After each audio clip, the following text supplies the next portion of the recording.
ओम अज्ञानतिमिरान्धस्य ज्ञानञ्जनशलाकया चक्षुरुन्मीलितं येन तस्मै श्रीगुरवे नमः। श्रीचैतन्यमनोभीष्टं स्थापितं येन भूतले स्वयं रूपः कदा मह्यं ददाति स्वपदान्तिकं। वन्देऽहं श्रीगुरो श्रीयुतापदकमलं श्रीगुरुन् वैष्णवांश्च श्रीरूपं साग्रजातं सहगण रघुनाथान्वितं तं सजीवं साद्वैतं सावधूतं परिजनसहितं कृष्णचैतन्यदेवं श्रीराधा कृष्णपादान् सहगण ललिता श्रीविशाखानितांश्च। हे कृष्ण करुणा सिंधो दीनबंधो जगत्पते गोपेश गोपिकाकांत राधाकांत नमस्तुते। तप्त कांचन गौरांगी राधे वृंदावनेश्वरी वृषभानुसुते देवी प्रणमामि हरिप्रिये। नित्यानंद नमस्तुभ्यं प्रेमानंद प्रदायिने कलौ कल्मषनाशाय जानवापतये नमः। नमो महावदन्याय कृष्ण प्रेम प्रदायते कृष्णाय कृष्ण चैतन्य नामने गौरतुषे नमः। वाञ्छाकल्पतरुभ्यश्च कृपा सिन्धुभैव च पतितानां पावनेभ्यो वैष्णवेभ्यो नमो नमः। नमः ओं विष्णुपादाय कृष्णपृष्ठाय भूतले श्रीमते भक्तिवेदांत स्वामिनिति नामिने। नमस्ते सारस्वती देवे गौरवाणी प्रचारिणे निर्विशेष शून्यवादी पाश्चात्य देशतारिणे।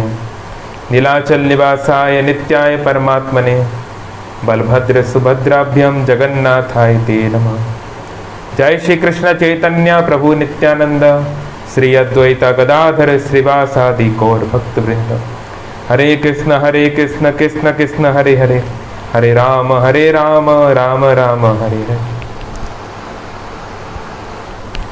हरे कृष्ण। तो सभी का स्वागत है। अभी हमने जो वीडियो देखा वो था इस्कॉन के एक वरिष्ठ सन्यासी श्रीमद इंद्रद्युम्न साई महाराज के एक रशियन डिसाइपल हैं। उनका नाम था पहले उत्तम श्लोकदास। उनका दीक्षा समारोह का ये वीडियो था और अब उनका नाम है भक्ति रसायन सागर स्वामी। कुछ साल पहले उनकी दीक्षा हुई, शायद 4-5 साल पहले मायापुर में, जो अभी आप देख रहे थे। तो हम लोगों ने ये पर्टिकुलर वीडियो इसलिए सिलेक्ट किया क्योंकि आज का टॉपिक है एन्जॉयमेंट और एनलाइटनमेंट। इस संसार को भोगना या किसी अनुभूति के माध्यम से, ज्ञान के प्रकाश के माध्यम से एक अलग प्रकार का जीवन जीना। What is the universe design for? किस प्रकार से विधाता ने इस संसार को बनाया है? What is the best way to be happy? तो ये हमारा टॉपिक है। तो बहुत रेलिवेंट था कि हम देखें एक ऐसा व्यक्ति जिन्होंने, जो संन्यास आश्रम में गए, जो कि रशिया में के रहने वाले हैं। उनके गुरु जो हैं वो अमेरिका के ही थे। उनके गुरु तो ऑफकोर्स प्रभुपाद थे। तो काफ़ी इंटरेस्टिंग बात है ना, एक रशियन युवक संन्यास ले रहा है, बड़ी आश्चर्य की बात है। तो हम लोग भगवत गीता से कुछ श्लोक देखेंगे, इसके आधार पे इस चर्चा को करेंगे।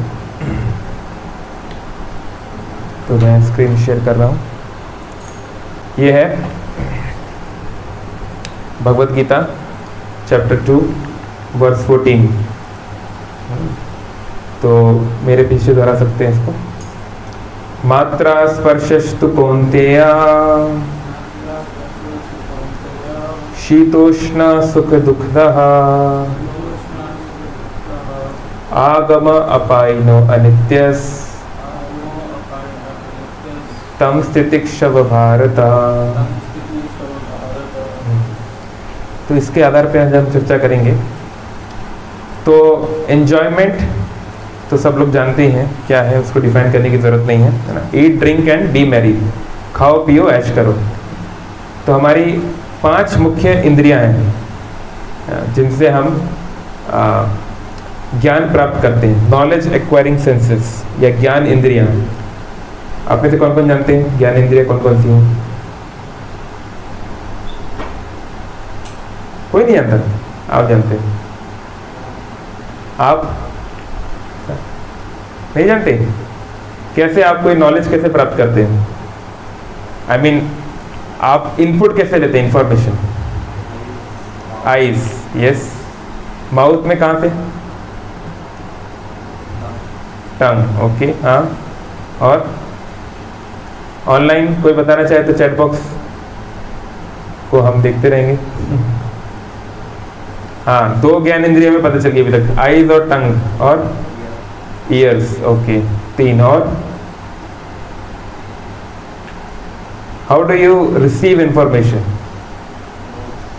नोज, ओके, और स्किन, यस। तो ये 5 प्रकार से हम, मतलब मोटा मोटा अगर हम देखें एक ग्रॉस लेवल पे, तो इन 5 प्रकार से हम डायरेक्शन ले सकते हैं, मतलब इंफॉर्मेशन ले सकते हैं। Either we can see things, we can hear things, we can touch things, like that. तो ये 5 इंद्रियों को हम ज़्यादा से ज़्यादा भोगना चाहते हैं। हम चाहते हैं कि जो चीज़ सबसे सबसे सुंदर हो उस चीज़ को हम देख पाएँ, जो सबसे सुंदर स्पॉट हो उसको हम देख पाएँ। एक लड़का चाहता है कि सबसे सुंदर लड़की को वो दर्शन करे, लड़की चाहती है कि सबसे सुंदर लड़की को वो देखे, लाइक दैट। फिर हम सबसे सुंदर या सबसे मधुर सुनना चाहते हैं। हमको मधुर संगीत अच्छा लगता है, मेलोडियस म्यूजिक। हमको कर्कश वाणी अच्छी नहीं लगती। No one likes brutal sound और ट्रबलिंग साउंड, किसी को पसंद नहीं आता। और हर कोई चाहता है कि वो सुंदर सुंदर भोजन खाए। सब लोग अपने टेस्ट बड्स को हम सेटिस्फाई करना चाहते हैं। तो ये सब बहुत नेचुरल है।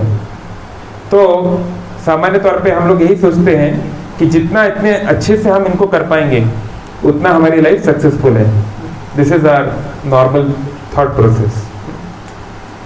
लेकिन हम लोग कुछ उदाहरण देखते हैं कि क्या इनको करने से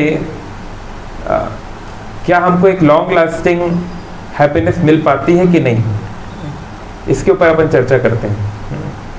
तो अगर बात आई खाने की, तो कई लोगों की डाइट बहुत अच्छी होती है। जैसे कल ही मुझे एक व्यक्ति बता रहे थे कि जब वो 6th क्लास में था, वो लड़का तो बहुत पतला था बेचारा, तो उसके क्लासमेट्स उसको परेशान करते थे, बुलिंग करते थे। तो उसने ये फैसला लिया कि अब मैं इतना मोटा हो जाऊंगा, इतना ताकतवर, कि कोई मुझे पूरे स्कूल में परेशान नहीं कर पाएगा। तो 7th क्लास में जब वो था तो रात को 12 रोटी खाता था वो। आई मीन इमेजिन करो, एक 7th क्लास का बच्चा 12 रोटी खा रहा रात को, तो सुबह कितनी खाता होगा। और बहुत वो दिन भर जो है कुछ कुछ एक्सरसाइज, नहीं तो कुछ कुछ है ना, ये वो बहुत कुछ करता था। तो मैंने कहा लेकिन अभी तो तुम बिल्कुल तुम्हारी हालत तो लग नहीं रही कि तुम 12 रोटी, मतलब ये बहुत पुरानी बात थी, आज से 10 साल पुरानी बात होगी, और भी पुरानी, 10 से भी ज़्यादा। तो बोल रहा हाँ प्रभु जी। फिर क्या हुआ कि कुछ समय के बाद जो है कुछ कॉम्प्लिकेशन शुरू हो गई, और फिर जो है मुझे अपनी डाइट को चेंज करना पड़ा। तो मनुष्य शरीर ऐसा है कि आप जितना चाहें, जब चाहें, जैसा चाहें खा नहीं सकते। इको बहुत ज़्यादा है क्या? इको कम कर। जैसे मान लीजिए आपका फेवरेट स्वीट क्या है? खीर, ओके।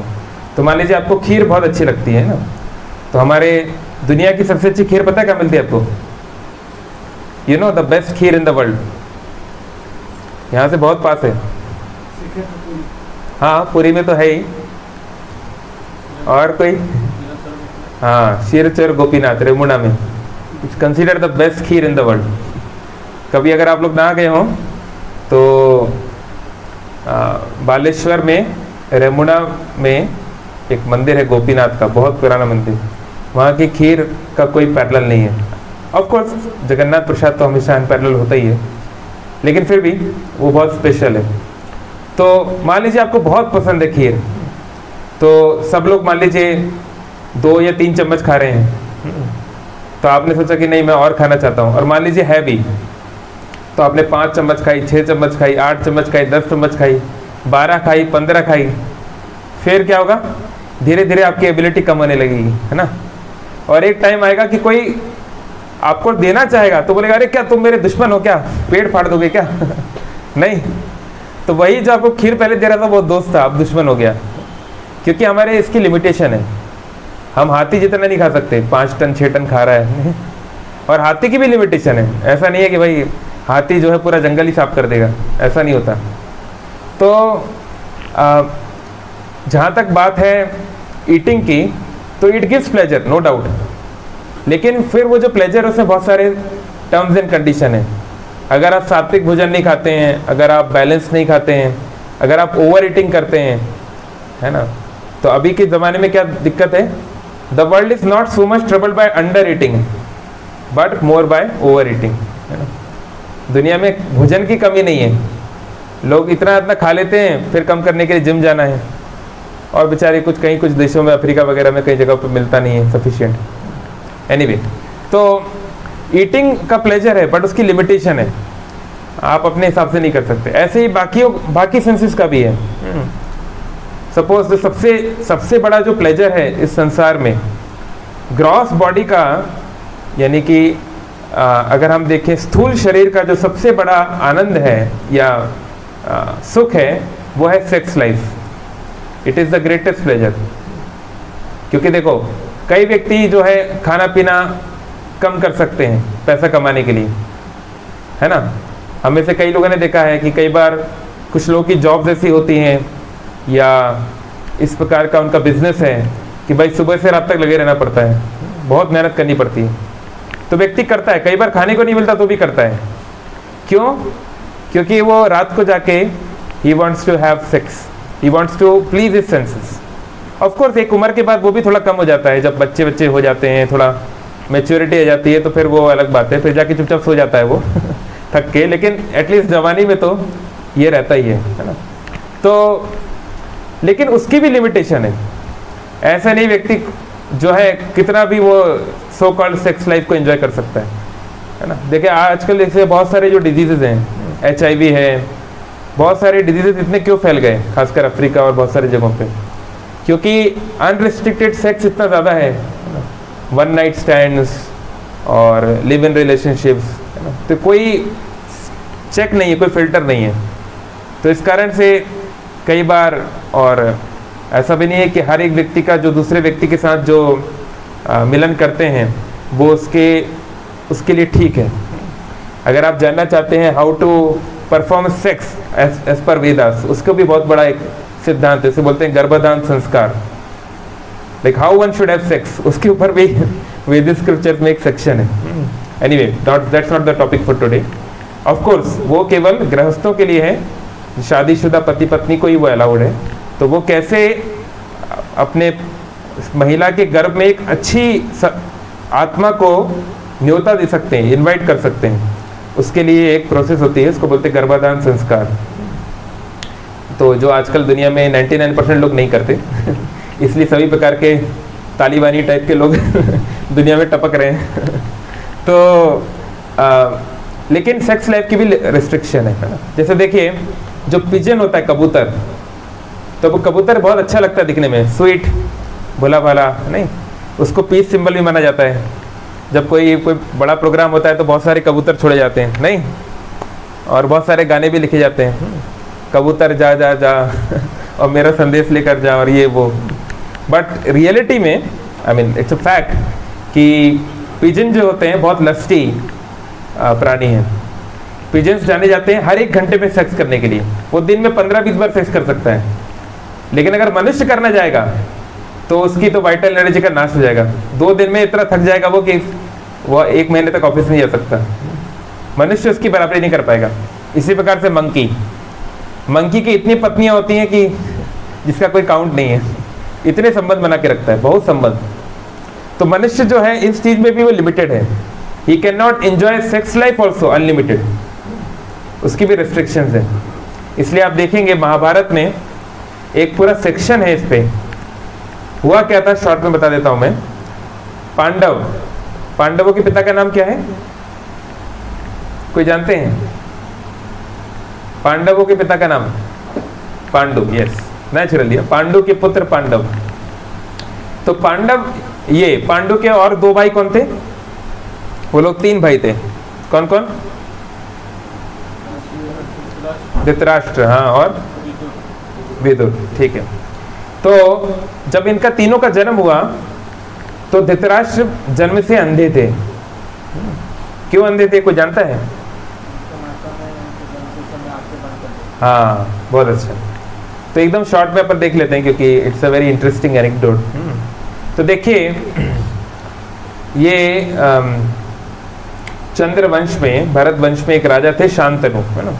तो बहुत सारा आपने सुना होगा। अगर आप लोग नहीं जानते स्टोरी तो मुझे मालूम है आप लोग महाभारत पढ़ेंगे तो है नहीं, क्योंकि वो पढ़ना बहुत कठिन भी है। मैं भी 3 साल से पढ़ रहा हूँ ऑलमोस्ट, अभी तक खत्म नहीं हुई। इतना बड़ा स्क्रिप्चर है भाई। एनीवे, तो लेकिन आप चाहो तो एटलीस्ट बी.आर. चोपड़ा का महाभारत देख सकते हो, उसमें मोटा मोटा ठीक बताया गया। नया वाला महाभारत मत देखना, नहीं तो कुछ और ही नया स्टोरी समझ जाओगे आप। एनीवे, तो शांतनु जो है उनकी एक पुत्र रहता है जो आगे चल के बनते हैं भीष्म, देवव्रत, जो आगे चल के बन जाते हैं भीष्म। तो शांतनु की एक और शादी होती है किसी कारण से, बहुत सारा स्टोरी है उसमें हम नहीं जा रहे हैं। तो उससे उनको 2 बच्चे होते हैं, एक होता है विचित्रवीर्य और एक होता है चित्रांगद। तो चित्रांगद था कि क्या नाम था, विचित्रवीर्य और एनीवे, ठीक है, 2 बच्चे होते हैं और दोनों बच्चों की मौत हो जाती है अलग अलग कारणों से। एक युद्ध में मर जाता है और दूसरा इतना सेक्स लाइफ में पड़ जाता है कि उसको कुछ बीमारी हो जाती है, टीबी टाइप का कुछ हो जाता है और वो उसकी मृत्यु हो जाती है। तो फिर जो शांतनु की जो दूसरी पत्नी है, क्या नाम है उनका, मछली वाली माता जी का नाम क्या है यार? अभी एकदम मुझे क्लिक नहीं कर रहा समाओ। मतलब भीष्म की जो सौतेली माँ है, किसी को पता है, याद है? अच्छा, गूगल पे देख रहे हो क्या? एनीवे, मैं सोचता हूँ, मुझे जस्ट अभी क्लिक क्यों नहीं कर रहा समाओ। तो जो दूसरी माँ है वो कहती हैं भीष्मदेव को कि देखो पुत्र, अब तो तुम्हारे जो दोनों भाई हैं उनकी तो मृत्यु हो गई। हाँ, Satyavati, yes, thank you, yes, Satyavati. तो सत्यवती बोलती है भीष्म को कि देखो तुम्हारे दोनों भाइयों की तो मृत्यु हो गई, अभी वंश को तो आगे चलाना है ना, तो ऐसा करो, हमारी जो 2 बहुएं हैं उनमें से किसी एक के साथ या बड़ी वाली बहू के साथ आप जो है संबंध बना के कुछ संतान प्राप्ति कर दो ताकि हमारा वंश आगे चल सके। तो एक्चुअली ये 3 बहनें थी, अंबा, अंबिका और अंबालिका। ये 3 बहनें थी जो कि काशी राज की बेटियां थी, मतलब काशी की, वाराणसी की राजकुमारियां थी तीनों। और ये तीनों को भीष्मदेव जो है इनका स्वयंवर हो रहा था और स्वयंवर में जाके भीष्म पितामह इनको किडनैप करके ले आए। तो किडनैप मतलब उस समय जो इनका जो भाई था विचित्रवीर्य, बहुत छोटा था, वो 12-13 साल का बच्चा शायद, नहीं 15-16 साल का बच्चा था। मतलब जितनी लड़कियों की उम्र थी उतनी उसकी उम्र थी। तो वो उसके अंदर इतनी एबिलिटी नहीं थी कि वो जाएगा फिर स्वयंवर में कुछ अपनी एबिलिटी दिखाएगा, फिर उसको वो लोग सिलेक्ट करेंगे, उसकी चांसेस नहीं थे। बड़े बड़े राजा महाराजाओं के सामने उसको कोई क्यों चुनेगा। तो इसलिए उन्होंने थोड़ा सा इस प्रकार का विवाह किया। हालांकि ये बहुत ज़्यादा अप्रोप्रिएट नहीं माना जाता, लेकिन फिर भी क्षत्रियों में अलाउ है इस प्रकार का विवाह भी। तो जो बड़ी बहन जो है, सबसे बड़ी जो थी तीनों में, अम्बा, उसने बोला कि देखो मेरा तो किसी और से प्रेम है, तो इस कारण से इनको उन्होंने जाने दिया। आगे चल के बहुत सारा लफड़ा हो गया और आगे चल के वही अम्बा इनकी मृत्यु का कारण भी बन गई। बाकी जो दोनों पत्नियां थी, अंबिका और अंबालिका, ये दोनों की शादी हुई फिर विचित्रवीर से। तो अभी ये दोनों थी, है ना, विचित्रवीर की मृत्यु हो गई तो भीष्मदेव से बोला गया कि आप इनके साथ संबंध बनाओ। भीष्मदेव ने मना कर दिया, अरे मैं तो ब्रह्मचारी हूँ, आपके पिताजी ने तो मुझे बोला था कि भैया हमारा जो है, हमारा वंश का व्यक्ति ही राजा बनना चाहिए। तो मैंने कहा था हाँ ठीक है, मैं ये प्रतिज्ञा लेता हूँ कि मैं कभी राजा नहीं बनूंगा। तो बोले नहीं नहीं, तुम तो नहीं बनोगे, पर तुम्हारे वंश में आगे वाले जो लोग आएंगे हो सकता है वो क्लेम करने लगे, तो इसलिए हम अपनी बेटी को नहीं देंगे। तो फिर देवव्रत ने प्रतिज्ञा ली थी कि मैं सारी प्रॉब्लम ही सॉल्व कर देता हूँ, मेरा वंश आगे बढ़ेगा ही नहीं क्योंकि मैं कभी विवाह करूंगा ही नहीं। तो इसलिए उनका नाम पड़ गया भीष्म। सारे देवी देवता चिल्लाने लगे भीष्म। भीष्म मतलब टेरिबल। भीष्म का मतलब होता है टेरिबल, बहुत एक्सट्रीमली एक्सट्रीम, ये भीष्म का मतलब है, एक्सट्रीम, मोस्ट एक्सट्रीम। तो भीष्म देव ने तो मना कर दिया। तो फिर सत्यवती ने अपने एक और पुत्र वेदव्यास को याद किया। तो वेदव्यास आए, तो वेदव्यास से समझाया कि देखो ये जो सेक्स है ना, अगर आप कोई व्यक्ति केवल काम वासना में दो पति पत्नी या पुरुष महिला मिलेंगे तो उससे कोई अच्छा संतान प्राप्ति नहीं होगी। तो ऐसा करो, आप अपनी बहुओं को बोलो 1 साल तक एक व्रत करे, एक आध्यात्मिक पद्धति को पालन करें, मैं उनको बताता हूँ क्या करना है। 1 साल तक वो पालन करेंगी, उसके बाद मैं उनसे मिलन करूंगा, तो आपको अच्छे पोते मिलेंगे। तो सत्यवती ने बोला अरे क्या बात कर रहे हो तुम, ऑलरेडी इतना लेट हो गया है, वो लोग दुखी में है, 1 साल कौन वेट करेगा, अभी करो जो करना है। तो सत्यवती की भी मति जो है मारी गई थी। वेदव्यास की बात नहीं मानी यार, देखो क्या जमाना आ गया। इसलिए अंग्रेजी में एक कहावत है, a preacher is never accepted at his own place. भगवान वेदव्यास भी बोल रहे हैं अपनी माँ को, तो माँ नहीं मान रही है इसलिए कई बार ऐसा हम लोग सोचते हैं, अरे यार हमारे माता पिता हम कोई अच्छी बात बोलते तो मानते क्यों नहीं है, या कोई हमारे पहचान के लोग। तो ऐसा है, माता पिता की नज़रों में, पहचान वालों की नज़रों में हम बच्चे ही रहते हैं, भले आप भगवान क्यों ना हो। तो वेदव्यास की बात भी सत्यवती ने नहीं मानी। तो फिर क्या हुआ, वेदव्यास ने कहा ठीक है, अब आप जिद कर रही है तो मैं जाता हूँ। तो वेदव्यास गए। तो जो बड़ी वाली राजकुमारी थी अंबिका, तो उसको ये बताया गया कि आपके पति के भाई आ रहे हैं आपसे मिलन करने के लिए।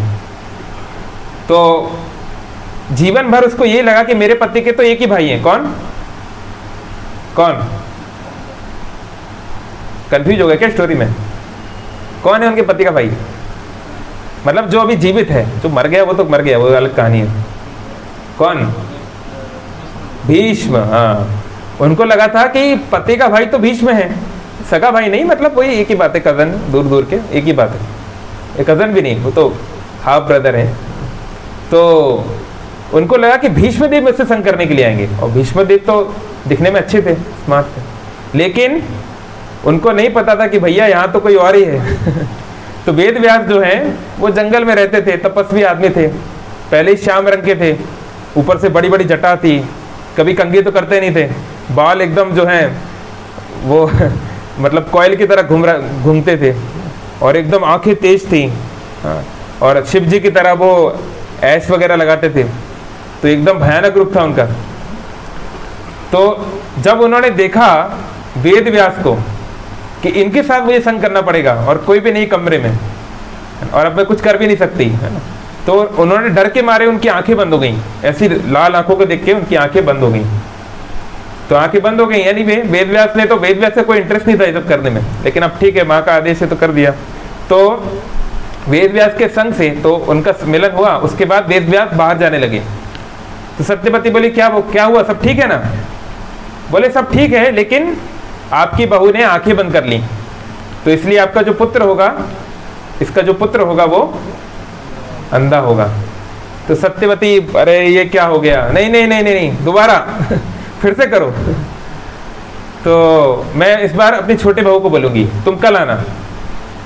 तो उसने बोला ठीक है। वेदव्यास ने वो बात भी मान ली। अगले दिन फिर आए, तो छोटी बहू के पास इस बार अंबालिका। तो अंबालिका को पहले ही सत्यवती ने बता दिया था, बेटी कुछ भी हो जाए आंखें बंद मत करना। तो फिर वही हुआ, अंबालिका इस बार रेडी थी कि हाँ वेदव्यास आएंगे, वो दिखने में बड़े खतरनाक हैं लेकिन जो भी है मुझे आंखें बंद नहीं करनी है। तो वो बैठी थी और वेदव्यास आए, तो उसने आंखें तो बंद नहीं की, लेकिन वो बहुत डरी हुई थी, बहुत डरी हुई थी। और किसी प्रकार से जो भी है, इस माहौल में उन लोग का मिलन हुआ। तो फिर वेदव्यास जब जाने लगे तो सत्यवती ने पूछा इस बार क्या हुआ है? बोले बहुत अच्छा बालक होगा, अंधा तो नहीं होगा, बड़ा शक्तिशाली होगा, सब कुछ बढ़िया है, लेकिन क्योंकि उसकी माँ डरी हुई थी इसलिए उसका शरीर ज़्यादा समय तक मजबूत नहीं रहेगा, पीला पड़ जाएगा। पीले को संस्कृत में पांडु भी बोलते हैं, यानी पीला, यानी कि आप जानते हैं एक बीमारी होती है ना, पीलिया, जॉन्डिस, जानते हैं ना, मतलब कि शरीर कमजोर हो जाता है। तो ऐसे ही इसकी ज़्यादा उम्र नहीं होगी, जब तक है मजबूत है, लेकिन फिर ज़्यादा उम्र नहीं है। तो फिर वो लोग बहुत दुखी हो गए। तो फिर जो है सत्यवती ने कहा एक बार और, बस एक बार और मौका दो। वेद व्यास ने कहा ये क्या चल रहा है भाई तो माँ तो मतलब कुछ भी करवाओगी क्या? उन्होंने मना कर दिया, अब मैं नहीं करूंगा। लेकिन सत्यवती बिल्कुल पैरों पे गिरने लगी, बहुत रोने लगी। तो वेद व्यास कहे चलो ठीक है, एक बार और फाइनल, अब मैं बिल्कुल नहीं मानूंगा। तो फिर उसने दोबारा बड़ी बहू को बोला, अंबिका को, कि बेटा इस बार डरना नहीं और आंखें बंद मत करना। तो अंबिका ने कहा इतना सारा लफड़ा कौन झेलेगा भाई। उन्होंने अपनी एक दासी उसको रेडी रखा कमरे में और बोला कि जब वो आएंगे तो आपको उनका संग करना है, मैं पीछे छिप जाऊंगी। तो जो दासी थी वो भगवान की अच्छी भक्त थी, अनलाइक दीस पीपल। तो वो जो है बहुत फेथफुल थी, बहुत सरल थी। उसने एक्सेप्ट कर लिया कि भगवान के अवतार मुझे कोई पुत्र देंगे, ये तो मेरे लिए बहुत बड़ी बात है, वेद व्यास भगवान के अवतार है। तो वो उसने ना वो डरी और ना ही वो आंखें बंद की। तो उनसे जो पुत्र हुआ वो कौन है? विदुर। चल, तो एनीवे, तो ये जो पांडु था, इनको किसी कारण से श्राप मिल गया कि अगर ये अपने पत्नी का संग करेंगे तो इनको मृत्यु हो जाएगी। जवानी में, बीच जवानी में इनको ये श्राप लग गया। तो इनकी दो पत्नियां थी, कौन कौन?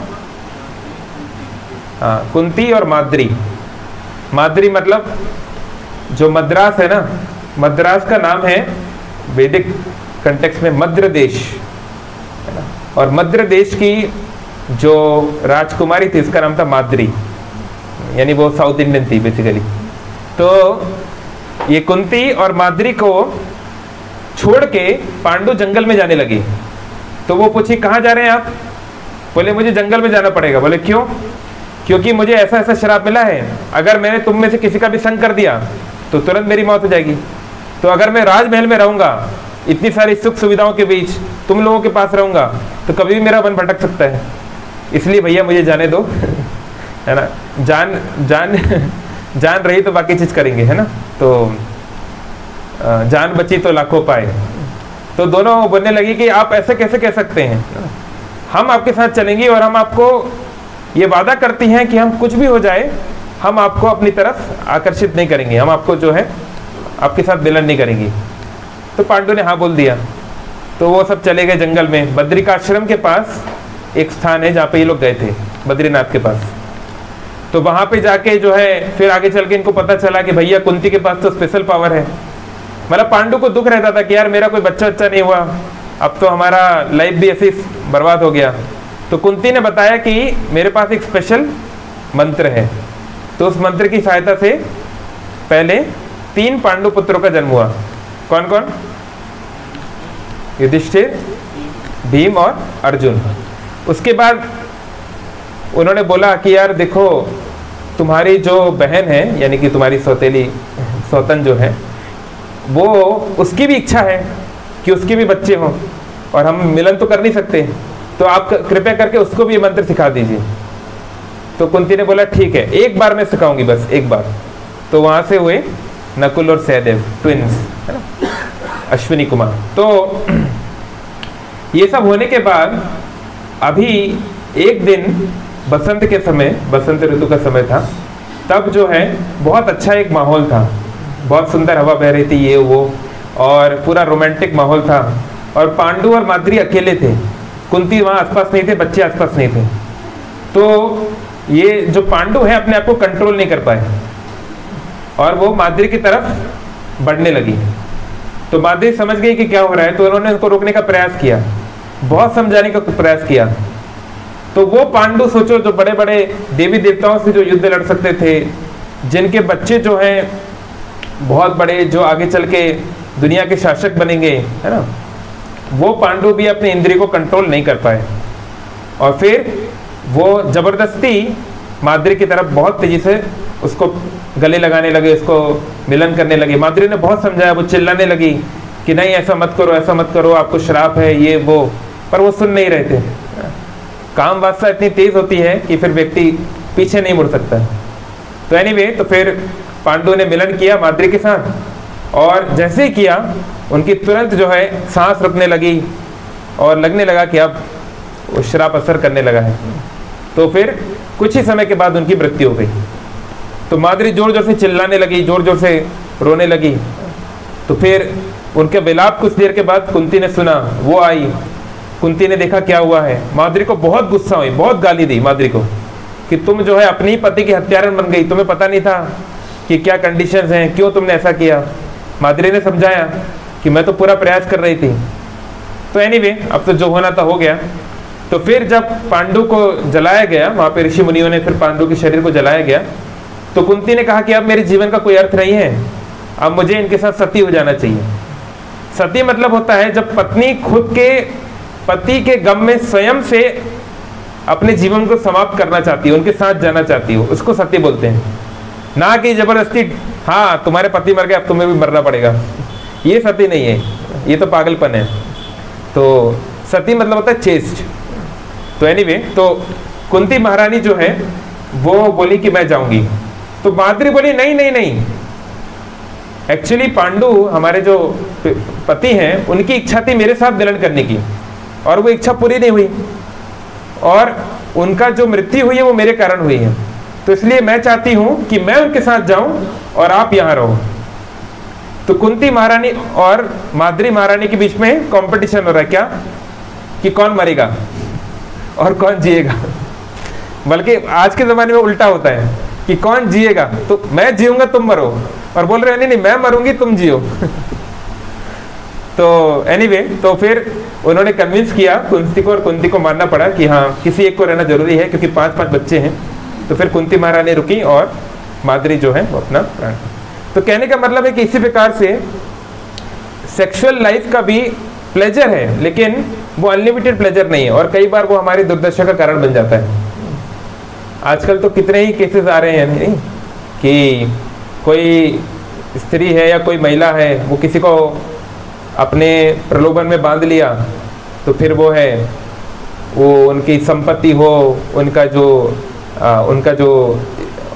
इन्फ्लुएंस है, या कई बार क्या होता है कि कोई दूसरे देश का एजेंट जो है वो आता है और फिर आर्मी ऑफिसर्स और कुछ लोगों से संबंध बनाता है। क्या बोलते हैं उसको, क्या honey trap, yes honey trap. तो कई प्रकार की चीज़ें ऐसी होती हैं। कल ही एक व्यक्ति ने लाइव एग्जांपल बताया, बड़ा खतरनाक एक ऑफिसर के साथ क्या हुआ। तो कहने का मतलब है कि ये इस प्रकार के ये जो इंद्रियां हैं, अगर ये कंट्रोल छोड़ दें तो ये बहुत घातक सिद्ध हो सकती हैं हम सभी के लिए।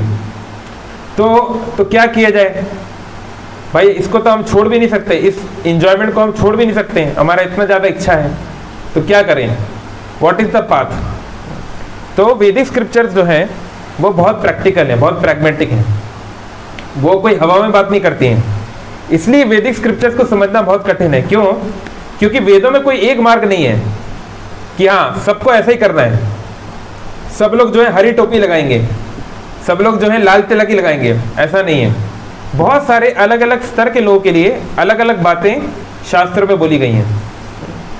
तो बताया गया है, भगवान खुद बोल रहे हैं भगवत गीता में कि जैसे ये श्लोक जो है, तो यहाँ पे बोल रहे हैं मात्रा स्पर्शस्तु कौन्तेय, हे कुंती पुत्र, है ना, अर्जुन का नाम है कौन्तेय क्योंकि वो कुंती के पुत्र हैं। तो बोल रहे हैं ये जो स्पर्श से जो आता है ना, ये जो सुख जो स्पर्श से आता है, स्पर्श मतलब टच, क्योंकि सभी प्रकार के सेंस प्लेजर में sex pleasure is the highest, it is the most difficult to give up. व्यक्ति जो है, अगर आप उसको बोल दो कि ठीक है कल तुम्हें मिस यूनिवर्स के साथ रहने का मौका मिलेगा, तुम्हें एक दिन खाना पीना बंद करना पड़ेगा, खाना पीना बंद कर देगा वो नहीं, या तुमको जो है बहुत बड़ा कुछ राजा बनना पड़ेगा, ये करना पड़ेगा। लोगों ने क्या क्या नहीं किया है सुंदर स्त्री और सुंदर पुरुष को पाने के लिए, लोग क्या क्या पापड़ नहीं बेले हैं, नहीं, क्योंकि ये इतना बड़ा प्लेजर है कि व्यक्ति कुछ भी कर सकता है इसके लिए। लेकिन भगवान बोल रहे हैं इवन ये जो प्लेजर भी है, ये क्या है, शीतोष्ण सुख दुखदा। जैसे शीत मतलब सर्दी, उष्ण मतलब गर्मी। तो जैसे सर्दी का मौसम आता है, फिर गर्मी का मौसम आता है, ये अपने आप आता है और जाता है, कोई इसको बुलाता नहीं है ना। आप बुला सकते हो, लेकिन वो आएगा तभी जब उसे आना है।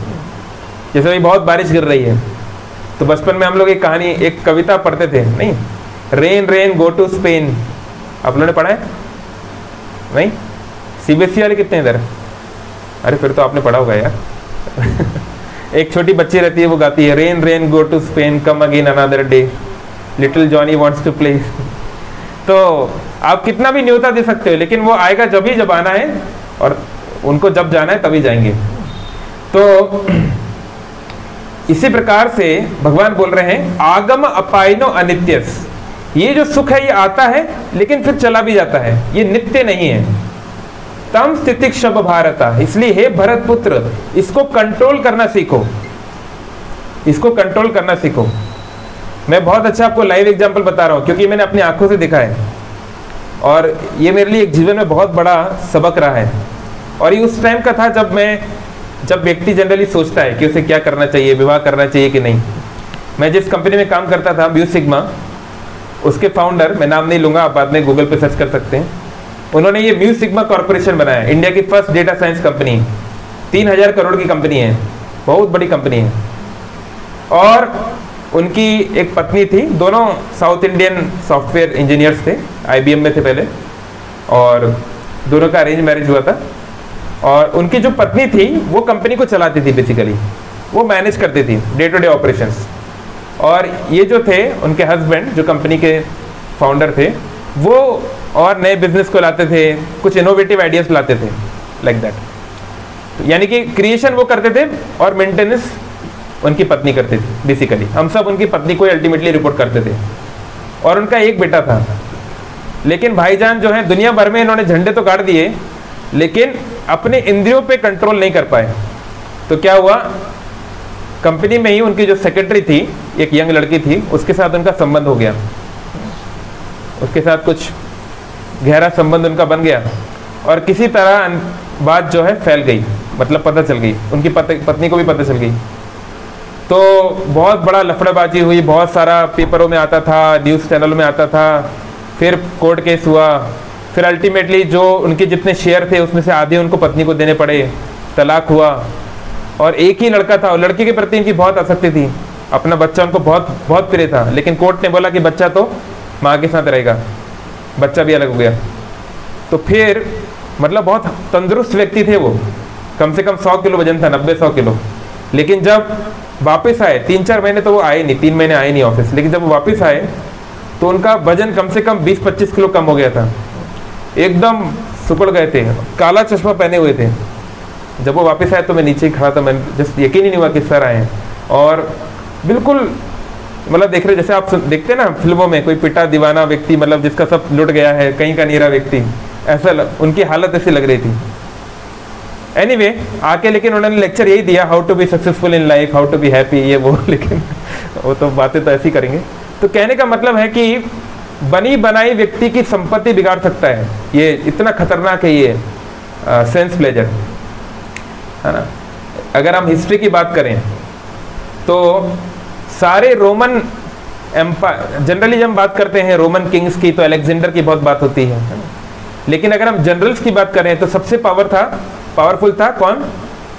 सबसे पावरफुल रोमन, या एटलीस्ट जो नोन हिस्ट्री में जो है, वो था जूलियस सीजर। तो सीजर जो है इतना पावरफुल रोमन जनरल जो है, वो गया था इजिप्ट के ऊपर चढ़ाई करने के लिए, दूसरे देश के ऊपर चढ़ाई करने के लिए वो गया था।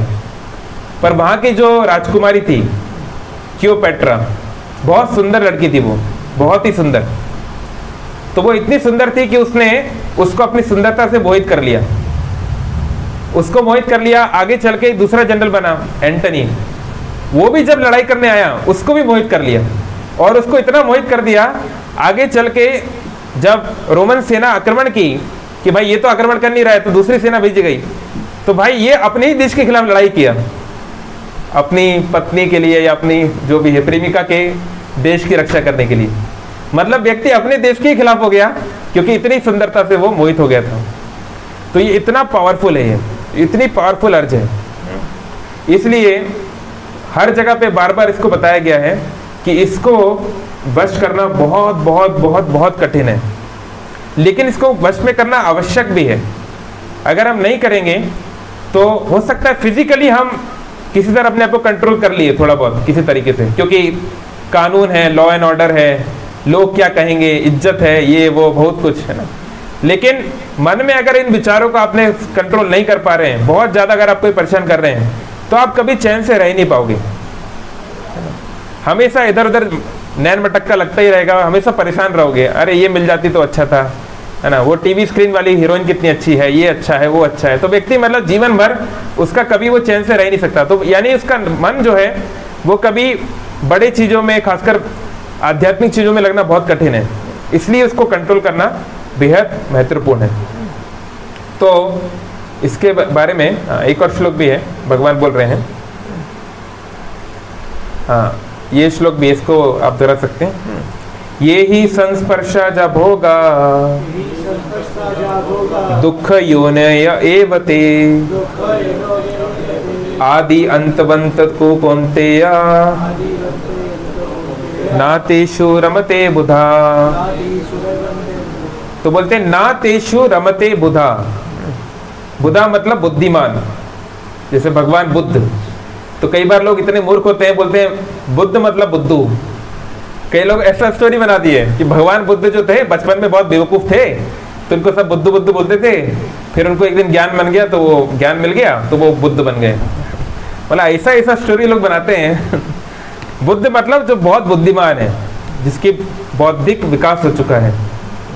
तो भगवान बोल रहे हैं जो बुद्ध है ना, पहले से नाम बुद्ध का है इधर, वो इन चीजों में नहीं पड़ता। किन चीजों में नहीं पड़ता? यही संस्पर्श जा भोगा।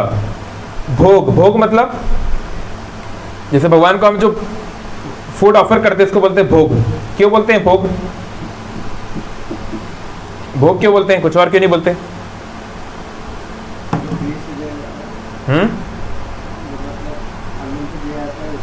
जिसको आनंद से देते हैं। अच्छा, ओके। भोग मतलब होता है टू बी एंजॉयड, जिसको हम जिसके माध्यम से हम आनंद प्राप्त कर सकते हैं। तो भगवान को हम भोग अर्पण करते हैं, लेकिन हमें डायरेक्ट भोग नहीं खाना चाहिए। भगवान गीता में बोल रहे हैं जो भोग खाता है वो पापी है, ऐसा एक श्लोक है। जो भोग खाने का प्रयास करता है वो पापी है। तो भगवान चाहते हैं कि भगवान को भोग दिया जाए, और भगवान का प्रसाद, प्रसाद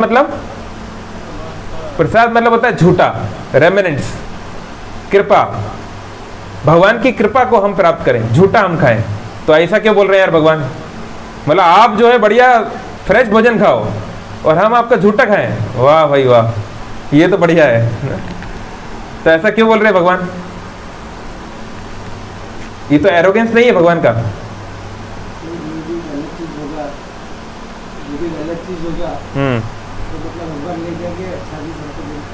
ओके, इनका कहना है जो अच्छी चीज होगी भगवान वो से हमको दे देंगे, जो खराब होगा उसको हटा देंगे। मतलब फिल्टर का काम करते भगवान। अच्छा, चलो ये भी एक बात है। और कुछ? तो इनका कहना है कि भगवान फिल्ट्रेशन प्रोसेस करते हैं वहाँ पे, जो कंकड़ पंकड़ आ जाते हैं ना राइस में, उसको हटा देते हैं। हम जो ऑफर करते हैं तो उसमें जो सब इंग्रेडिएंट्स और जो सब कुक, वो सब जो प्रिपेयर करने में जो लगती है, उसमें सर बहुत सारे मिक्स्ड एनर्जीज होते हैं। कुछ नेगेटिव एनर्जी होते हैं, कुछ पॉजिटिव ये सब होते हैं। तो हम जब भगवान को अर्पण कर देते हैं तो वंस गॉड एक्सेप्ट द भोग, जब वो जो वापस जब हमारे पास प्रसाद होके आता है तो उसमें से जो नेगेटिव एनर्जी है वो सब मिट जाता है। ओके, तो इनका वही बात है कि भगवान जो है पॉजिटिव एनर्जी देते हैं और नेगेटिव एनर्जी को ये कर लेते हैं। Okay, that's fine, but the main reason is actually भोग वो कर सकता है जिसकी वो प्रॉपर्टी है ना। जैसे मान लीजिए अगर आप अपनी पत्नी के साथ संग बना रहे हैं, कर रहे हैं, तो इसमें किसी को कोई दिक्कत नहीं है। लेकिन अगर आप किसी और की पत्नी के साथ संग करना चाहते हैं तो उसमें बहुत लोग को दिक्कत है, क्योंकि वो आपकी संपत्ति नहीं है। या अगर आप जो है अपने हिस्से का खाना खाना चाहते हैं, या अपने हिस्से का मान लीजिए अपने घर में आप कुछ काम करवाना चाहते हैं, तो उसमें किसी को कोई दिक्कत नहीं है। तो एक्चुअली हमारा इस संसार में कुछ है भी नहीं, हम किसी के ऊपर अपना ऑथराइजेशन नहीं कर सकते कि ये चीज़ हमारे कारण होती है ना। हम चलो मान लो हम किसान हैं, अगर हम मेहनत नहीं करेंगे तो कहाँ से आएगा भोजन, कहाँ से निकलेगी राइस, कहाँ से आएगा? अरे ठीक है, आप बीज लगा सकते हो, पर बारिश तो आप नहीं कर सकते ना, बारिश करना तो आपके हाथ में नहीं है ना। तो अल्टीमेटली भगवान ही भोक्ता है। भगवान कह भी रहे हैं गीता में, भोक्ता राम यज्ञ तपसाम सर्वलोक महेश्वरम सुहृद सर्वभूतानाम ज्ञात्वा माम शांतिम रक्षति, कि भोक्ता मैं हूं, मैं ही इंजॉयर हूं सही मायने में। तो भगवान इंजॉयर हैं, तो बाकी लोग क्या हैं? मतलब ऐसे ही ताली पीटेंगे क्या बाकी लोग? नहीं, भगवान बोल रहे हैं बाकी लोग मेरे साथ एंजॉय करें। इंडिपेंडेंटली आप लोग एंजॉय नहीं कर सकते, हम में से कोई भी। हम लोग इंडिपेंडेंटली करने जाएंगे तो हम दिक्कत में पड़ जाएंगे, क्योंकि हमारी एबिलिटी नहीं है। क्योंकि भगवान जो है वो किसी चीज को ग्रहण कर सकते हैं। जब हम कोई, जैसे उन्होंने बताया, सही बात है, अगर हम जब कोई अन्न बनाते हैं तो अन्न में 5 प्रकार के प्राणियों की हत्या हो जाती है। जब वो अन्न को बोया जाता है, जब उसको गर्म किया जाता है ना, यानी आग लगाई जाती है, जब उसको ट्रांसपोर्ट किया जाता है, तो कई प्रकार के प्राणियों की हत्या होती है, छोटे छोटे जीवाणुओं की हत्या होती है, कई प्रकार का कर्म लगता है ना। तो उन सब कर्मों को हजम करने की हमारी शक्ति नहीं है, लेकिन भगवान तो सब हजम कर सकते हैं, है ना। जैसे भगवान शिव ने क्या हजम कर लिया? बस, वो भी ऐसा वैसा नहीं, हलाहल। हलाहल मतलब ऐसा है कि एक बूंद से सैकड़ों आदमी मर जाएं, उसका पूरा समुंदर पी गए और अपने गले में रख लिया, इसलिए उनका नाम पड़ गया नीलकंठ। भगवान शिव जो है उनका रंग कैसा है? कैसा है? Black and blue. भगवान शिव का रंग है कर्पूर गौरम करुणावतारम संसार सारम भुजगेंद्रहारम सदा बसंतम हृदयारविंदे भवम भवानी सहितम नमामि। कर्पूर, कर्पूर मतलब कैम्फर। कैम्फर कौन से कलर का होता है? वाइट। तो भगवान शिव का कलर है प्योर वाइट। कर्पूर गौरम, उनका जो रंग है, गौर है, वो कर्पूर के समान है। लेकिन क्योंकि उन्होंने विष पिया तो उनके जो कंठ पे उन्होंने उसको रोक लिया, इसलिए उनका नीला कंठ है, इस कारण उनका नाम पड़ गया नीलकंठ। तो एनीवे, तो भगवान ऐसा कर सकते हैं, या भगवान के अवतार लोग ऐसा कर सकते हैं, सामान्य व्यक्ति नहीं कर सकता। तो कई लोग जो हैं वो बोलते हैं कि हम देखते हैं कि भैया वो सुट्टा वुट्टा पी रहे हैं और कहीं कहीं क्या भांग वांग पी रहे हैं और क्या क्या पी रहे हैं। तो हम बोले भाई आप ऐसा क्यों कर रहे हो? बोले हम शिव भक्त हैं, और बहुत सारा डायलॉग बोलते हैं, अकाल मृत्यु वो मरे जो काम करे चंडाल का, काल भी क्या बिगाड़े जो भक्त हो महाकाल का, बोलो बम बम भोले, ऐसा बोलते हैं पूरा उज्जैन में। बहुत सारा डायलॉग होता है हम लोग का, और खूब सुट्टा वट्टा पीते हैं। तो उनको बोलो भैया मतलब शिव जी ने कहीं पिया, इसका कोई प्रमाण वगैरह कोई शास्त्र में? अरे शास्त्र क्या है, तुमको पता नहीं है? किसी शास्त्र में ऐसा नहीं है, ना ही शिव पुराण में है, ना ही लिंग पुराण में, कोई भी शास्त्र में ऐसा कोई वर्णन नहीं है कि शिव जी ने कभी कोई जो है किसी कोने में जाके कहीं सिगरेट बीड़ी पिया, नहीं तो सिगरेट जलाया, नहीं तो गांजा फूका, ऐसा, या भांग पी। भांग का भी कोई वर्णन नहीं है। ये सब जो है तथाकथित नए नए लोगों ने अपना अपना शिव जी की दुकान पे अपना चला रहे हैं, नाम पे अपनी दुकान चला रहे हैं। पर एनीवे, तो अगर पीना ही है तो शिव जी ने हलाल पिया था। आप हलाल तो आप नहीं पी सकते, कम से कम पोटेशियम साइनाइड ही पी लो, सस्ता वाला जहर आता है है ना। तो एनीवे, तो कहने का तात्पर्य है, हम ये क्यों बोल रहे थे, हाँ, यही संस्पर्श जब होगा, तो ये जो संस्पर्श, ये जो स्पर्श का जो भोग है, ये बड़ा खतरनाक है। क्योंकि भगवान बोल रहे हैं गीता में, आदि अंतवंत तो कौन्तेया, इसका आदि तो है, शुरुआत तो होती है, लेकिन इसका अंत हो जाता है। ना तेषु रमते बुधा, एक बार जो आए जवानी फिर ना आए, क्या है, एक बार जो जाए जवानी फिर ना आए। तो दिक्कत ये है, हमारी जवानी तो चली जाएगी, लेकिन वो इच्छाएं समाप्त नहीं होंगी। फिर क्या होगा, बुढ़ापे में इच्छा तो है और स्त्री संग करने को हमें इच्छा मिलेगी, स्त्रियों का संग होगा, सुंदर पुरुषों का संग करने की, लेकिन अब आपका शरीर साथ नहीं देगा, आपका चेहरा आपका साथ नहीं देगा।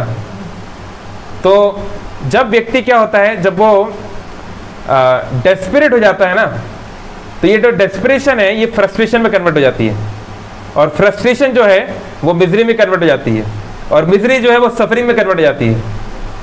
सफरिंग मतलब तड़पने वाली स्थिति जाती है। तो तड़पना मतलब एक बड़े भट्टी में आपको जैसे डाल दिया हो, एक मान लीजिए एक भट्टी है, उसमें आपको डाल दिया, तो आप चैन से वहां रह सकते हैं? नहीं रह सकते। तो ऐसे ही जिस व्यक्ति का मन तड़प रहा है वो कभी संतुष्ट रह ही नहीं सकता, वो हमेशा दुखी रहेगा। वो एसी में भी क्यों ना हो, अंदर ही अंदर परेशान रहेगा, जलता रहेगा। तो इसलिए अगर हम शांत मन चाहते हैं तो हमको इस हमारे दुश्मन से लड़ना सीखना ही पड़ेगा, काम वासना से लड़ना सीखना पड़ेगा। इसको हम मन मर्जी नहीं करने दे सकते, है ना। तो क्या करें फिर? एनलाइटनमेंट मतलब क्या चीज़ है, क्या कर सकते हैं? तो श्रीमद् भागवतम एक उदाहरण देती है ना। श्रीमद् भागवतम एक उदाहरण देती है। मेरे पास एक शायद पिक्चर है, एक मिनट। हाँ, यह भी आप देख सकते हैं पिक्चर। तो इस पिक्चर में आपको दिख रहा है एक ऊंट, कैमल। और ये कैमल जो है, अब ये भैया रहता है डेजर्ट में, रेगिस्तान में। अब रेगिस्तान में कोई बहुत सारी हरियाली तो है नहीं, तो वहाँ पे जनरली क्या मिलता है ज़्यादा? कौन सा पौधा? कैक्टस, है ना। कैक्टस या कैक्टस के अलग अलग जो स्पीशीज हैं, तो इस तरह के पेड़ मिलते हैं। क्यों रहते हैं ऐसे पेड़? जानते हैं ना आप, साइंस के स्टूडेंट हैं आप तो। क्यों कैक्टस का पेड़ जो है कटीला होता है? क्यों है इस तरह? नहीं जानते आप? कैक्टस के पेड़ ने अपने आप को इस तरह से डेवलप क्यों किया है? सॉरी, हाँ चलो वो हाँ ये बात भी ठीक है। हाँ, और ये बात तो ठीक है कि हाँ हीट ट्रांसफर जो है वो सरफेस एरिया पे डिपेंड करता है। तो सही बात है भाई, ऑलरेडी इतनी गर्मी है, वाटर वेपर की कमी है। चलो, और एक और मेन रीज़न एक ये है कि ओवर द टाइम, या भगवान ने जैसे इस सृष्टि को बनाया है, जिस प्रकार से जेनेटिकली चीज़ें चली आ रही हैं या जो भी है, तो पौधे भी जो हैं वो जानते हैं कि किस प्रकार के लोग उन पर आक्रमण करते हैं, किस तरीके से उनको अपने आप को बचाना है ना।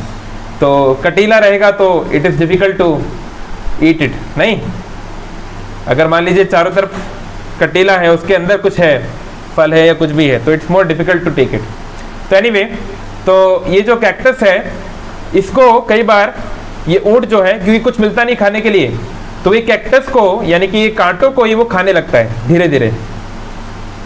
तो जब कांटे को खाता है तो क्या होता है, अंदर उसका ये जो पैलेट है यहाँ हल्का सा कट हो जाता है थोड़ा थोड़ा, तो यानी कि हल्का हल्का खून निकलने लगता है, और वो जो खून है वो उसमें मिक्स होने लगता है कांटे के साथ। और तो जिसको जब वो साथ में च्यू करता है, चबाता है, जब उसको वो कांटे के साथ खून के मिक्सचर को चबाता है, तो एक यूनिक टेस्ट आता है। तो उसको लगता है कि ये कांटा जो है टेस्टी है, उसको ये भ्रम हो जाता है कि ये कांटा जो है टेस्टी है, तो वो और चबाता जाता है। नहीं तो भाई कोई पागल है क्या? मतलब आप सोचो, कोई आपको बोले आपको खुद को ही अंदर से काटना है और खुद के दूर खून को ही आपको खाना है, कभी कब खाओगे? ऐसा करोगे? लेकिन इस प्रकार का इल्यूजन है प्रकृति का, नेचर का, कि मना वो कैक्टस क्यों खा रहा है। ऑफ कोर्स थोड़ा बहुत उसमें पानी तो है, लेकिन खुद का भी वो ब्लड उसमें उसका नुकसान होता है। तो ऐसे ही व्यक्ति जो है वो सोच रहा है कि मैं बहुत एंजॉय कर रहा हूँ, मैं बहुत एंजॉय कर रहा हूँ, लेकिन वो नहीं समझ रहा है कि उसका खुद का खून इस एंजॉयमेंट में खत्म हो रहा है, यानी कि ही इज एक्सटिंग्विशिंग हिमसेल्फ। जो व्यक्ति ज़्यादा सेक्स लाइफ एंजॉय करता है, अगर सेक्स लाइफ से व्यक्ति अगर खुश हो जाता, मान लो कि चलो सेक्स करना ही दुनिया जीवन का लक्ष्य है, तो फिर तो जो वेश्याएं होती हैं उनको सबसे खुश होना चाहिए। जो प्रोस्टिट्यूट होती हैं उनको तो दुनिया का सबसे खुश व्यक्ति होना चाहिए, क्योंकि वो तो 10 प्रकार के लोगों के साथ हर रोज संग करती हैं। पर ऐसा है क्या? नहीं, बेचारियों का जीवन बहुत खराब है, मजबूर है कई तो बेचारियों को जबरदस्ती चाइल्ड ट्रैफिकिंग और ये सबसे डाल दिया जाता है। बट एनीवे, तो कहने का मतलब है कि हम लोग अपने ही शरीर का वीर्य, सीमन जो है, उसको अननेसेसरली वेस्ट करते रहते हैं, उसको ख़त्म करते रहते हैं, और हम सोचते हैं कि हम बहुत एंजॉय कर रहे हैं। अरे वो सीमन जो है, 1 drop of semen requires so many drops of blood, उसके बाद वो कन्वर्ट होता है। और वेद में पूरा मेंशन है कि कैसे skin, bone marrow, 7 layers of human flesh. तो और ये बात मॉडर्न साइंस भी एक्सेप्ट करती है। जैसे फॉर एग्जांपल, जब भी कोई ओलंपिक्स या कोई मेजर स्पोर्ट्स इवेंट होता है, उसके पहले जो ट्रेनर्स होते हैं वो अपने एथलीट्स को बोलते हैं कि आपको इवेंट के 1 महीना पहले या जो भी है 6 हफ्ते तक आपको जो है सेक्स लाइफ में इन्वॉल्व नहीं होना है। You should not release your semen. आप चाहो तो इसको बाद में चेक भी कर सकते हैं। तो कहने का मतलब है कि ये जो वीर है, ये जो हमें जितना हो सके ऊपर ले जाना चाहिए, ये हमारे लिए हमें फिजिकली, मेंटली, इंटेलेक्चुअली और स्पिरिचुअली हैप्पी बना सकता है, उसको हम रिलीज कर रहे हैं, हम उसको और नीचे ले जा रहे हैं। तो यानी हम खुद का ही खून बहा के हम सोच रहे हैं कि हम बहुत इंजॉय कर रहे हैं। तो ये हमारी मूर्खता है। तो भगवान बोल रहे हैं कि ये कोई बुद्धिमान मनुष्य ये काम नहीं करेगा, कोई बुद्धिमान मनुष्य इस काम में नहीं लगेगा। तो प्रश्न उठता है, तो हमें करना क्या चाहिए? एनलाइटनमेंट मतलब क्या है? अगर सेक्स लाइफ की जरूरत ही नहीं थी तो उसको बनाया क्यों गया? अगर सेक्स नहीं होगा तो आगे आने वाली जनरेशन्स कैसे आएंगी, है ना? ये वैलिड क्वेश्चन है। तो हाँ, इसलिए एक श्रीमद् भागवतम में एक जगह वर्णन है कि भगवान ब्रह्मा ने ये सेक्स लाइफ को इस तरीके से क्यों डिजाइन किया है। ब्रह्मा जी होते हैं, उनको बोलते हैं विसर्गकर्ता। दो टर्म होते हैं, होता है सर्ग, एक होता है विसर्ग। सर्ग मतलब होता है प्राइमरी क्रिएशन। जैसे मान लीजिए यहाँ पे सिविल इंजीनियर बैठे हैं, तो अगर आपको एक घर बनाना है तो पहले आपको प्राइमरी इंग्रेडिएंट्स चाहिए। आपको सीमेंट चाहिए। अच्छा, सीमेंट भी कई प्रकार की चीज़ों से बनती है। आपको रेत चाहिए, है ना, आपको ईंट चाहिए इत्यादि। तो वो लाने का काम, उसको करने का काम किसी और का है। फिर विसर्ग मतलब सेकेंडरी क्रिएशन। वो सब इंग्रेडिएंट्स आ गए, प्लान तैयार है, ब्लूप्रिंट तैयार है, अब उसके अनुसार आपको अरेंज करना है ना। यहाँ पे ये हॉल बनेगा, ये बेडरूम बनेगा, लाइक दैट। तो हमारे जो ब्रह्मा जी हैं वो विसर्ग करता है, वो सेकेंडरी क्रिएटर है। उनको सब कुछ भगवान विष्णु करके देते हैं। इसको बोलते हैं प्रधान, प्रकृति, महत्त्व, वो सब थोड़ा सा अलग एक बात है। लेकिन उसके बाद अब ब्रह्मा जी की जिम्मेदारी है और उनको प्लान भी बना के देते हैं, आपको ऐसा करना है। तो अगर आप देखें फॉर एग्जाम्पल सेक्स प्लेजर की हम बात करें, क्योंकि जो सबसे स्ट्रॉन्ग इम्पल्स है, तो इसमें व्यक्ति जो है सेक्स लाइफ के बाद व्यक्ति थकता है। इट्स नॉट कि व्यक्ति जो है, अगर व्यक्ति अत्यधिक इस क्रिया को कर रहा है तो वो थकता है ना, उसकी एनर्जी कम होती है, like he feels tired after doing it, है ना, इसलिए व्यक्ति सो जाता है उसके बाद। तो इतना अगर ऐसा हमें कोई काम करना है जिसमें हम थक जाएंगे, जिसमें हमारा सीमेन लूज होगा, तो व्यक्ति क्यों करेगा? हाँ, इसलिए ब्रह्मा जी ने उसमें एक प्लेजर डाला हुआ है। He has given a pleasure कि हाँ, जब आप ये करोगे तो you will feel a certain pleasure, एक सुख आपको मिलेगा। तो वो सुख के लिए वो व्यक्ति इसको कर सकता है। You got the point? तो बनाने वाले ने इस प्रकार से बनाया है कि हमको मालूम है कि इट कैन बी डेंजरस, पर फिर भी हम अपने आप को नहीं रोक सकते क्योंकि उसमें प्लेजर इतना ग्रेट है।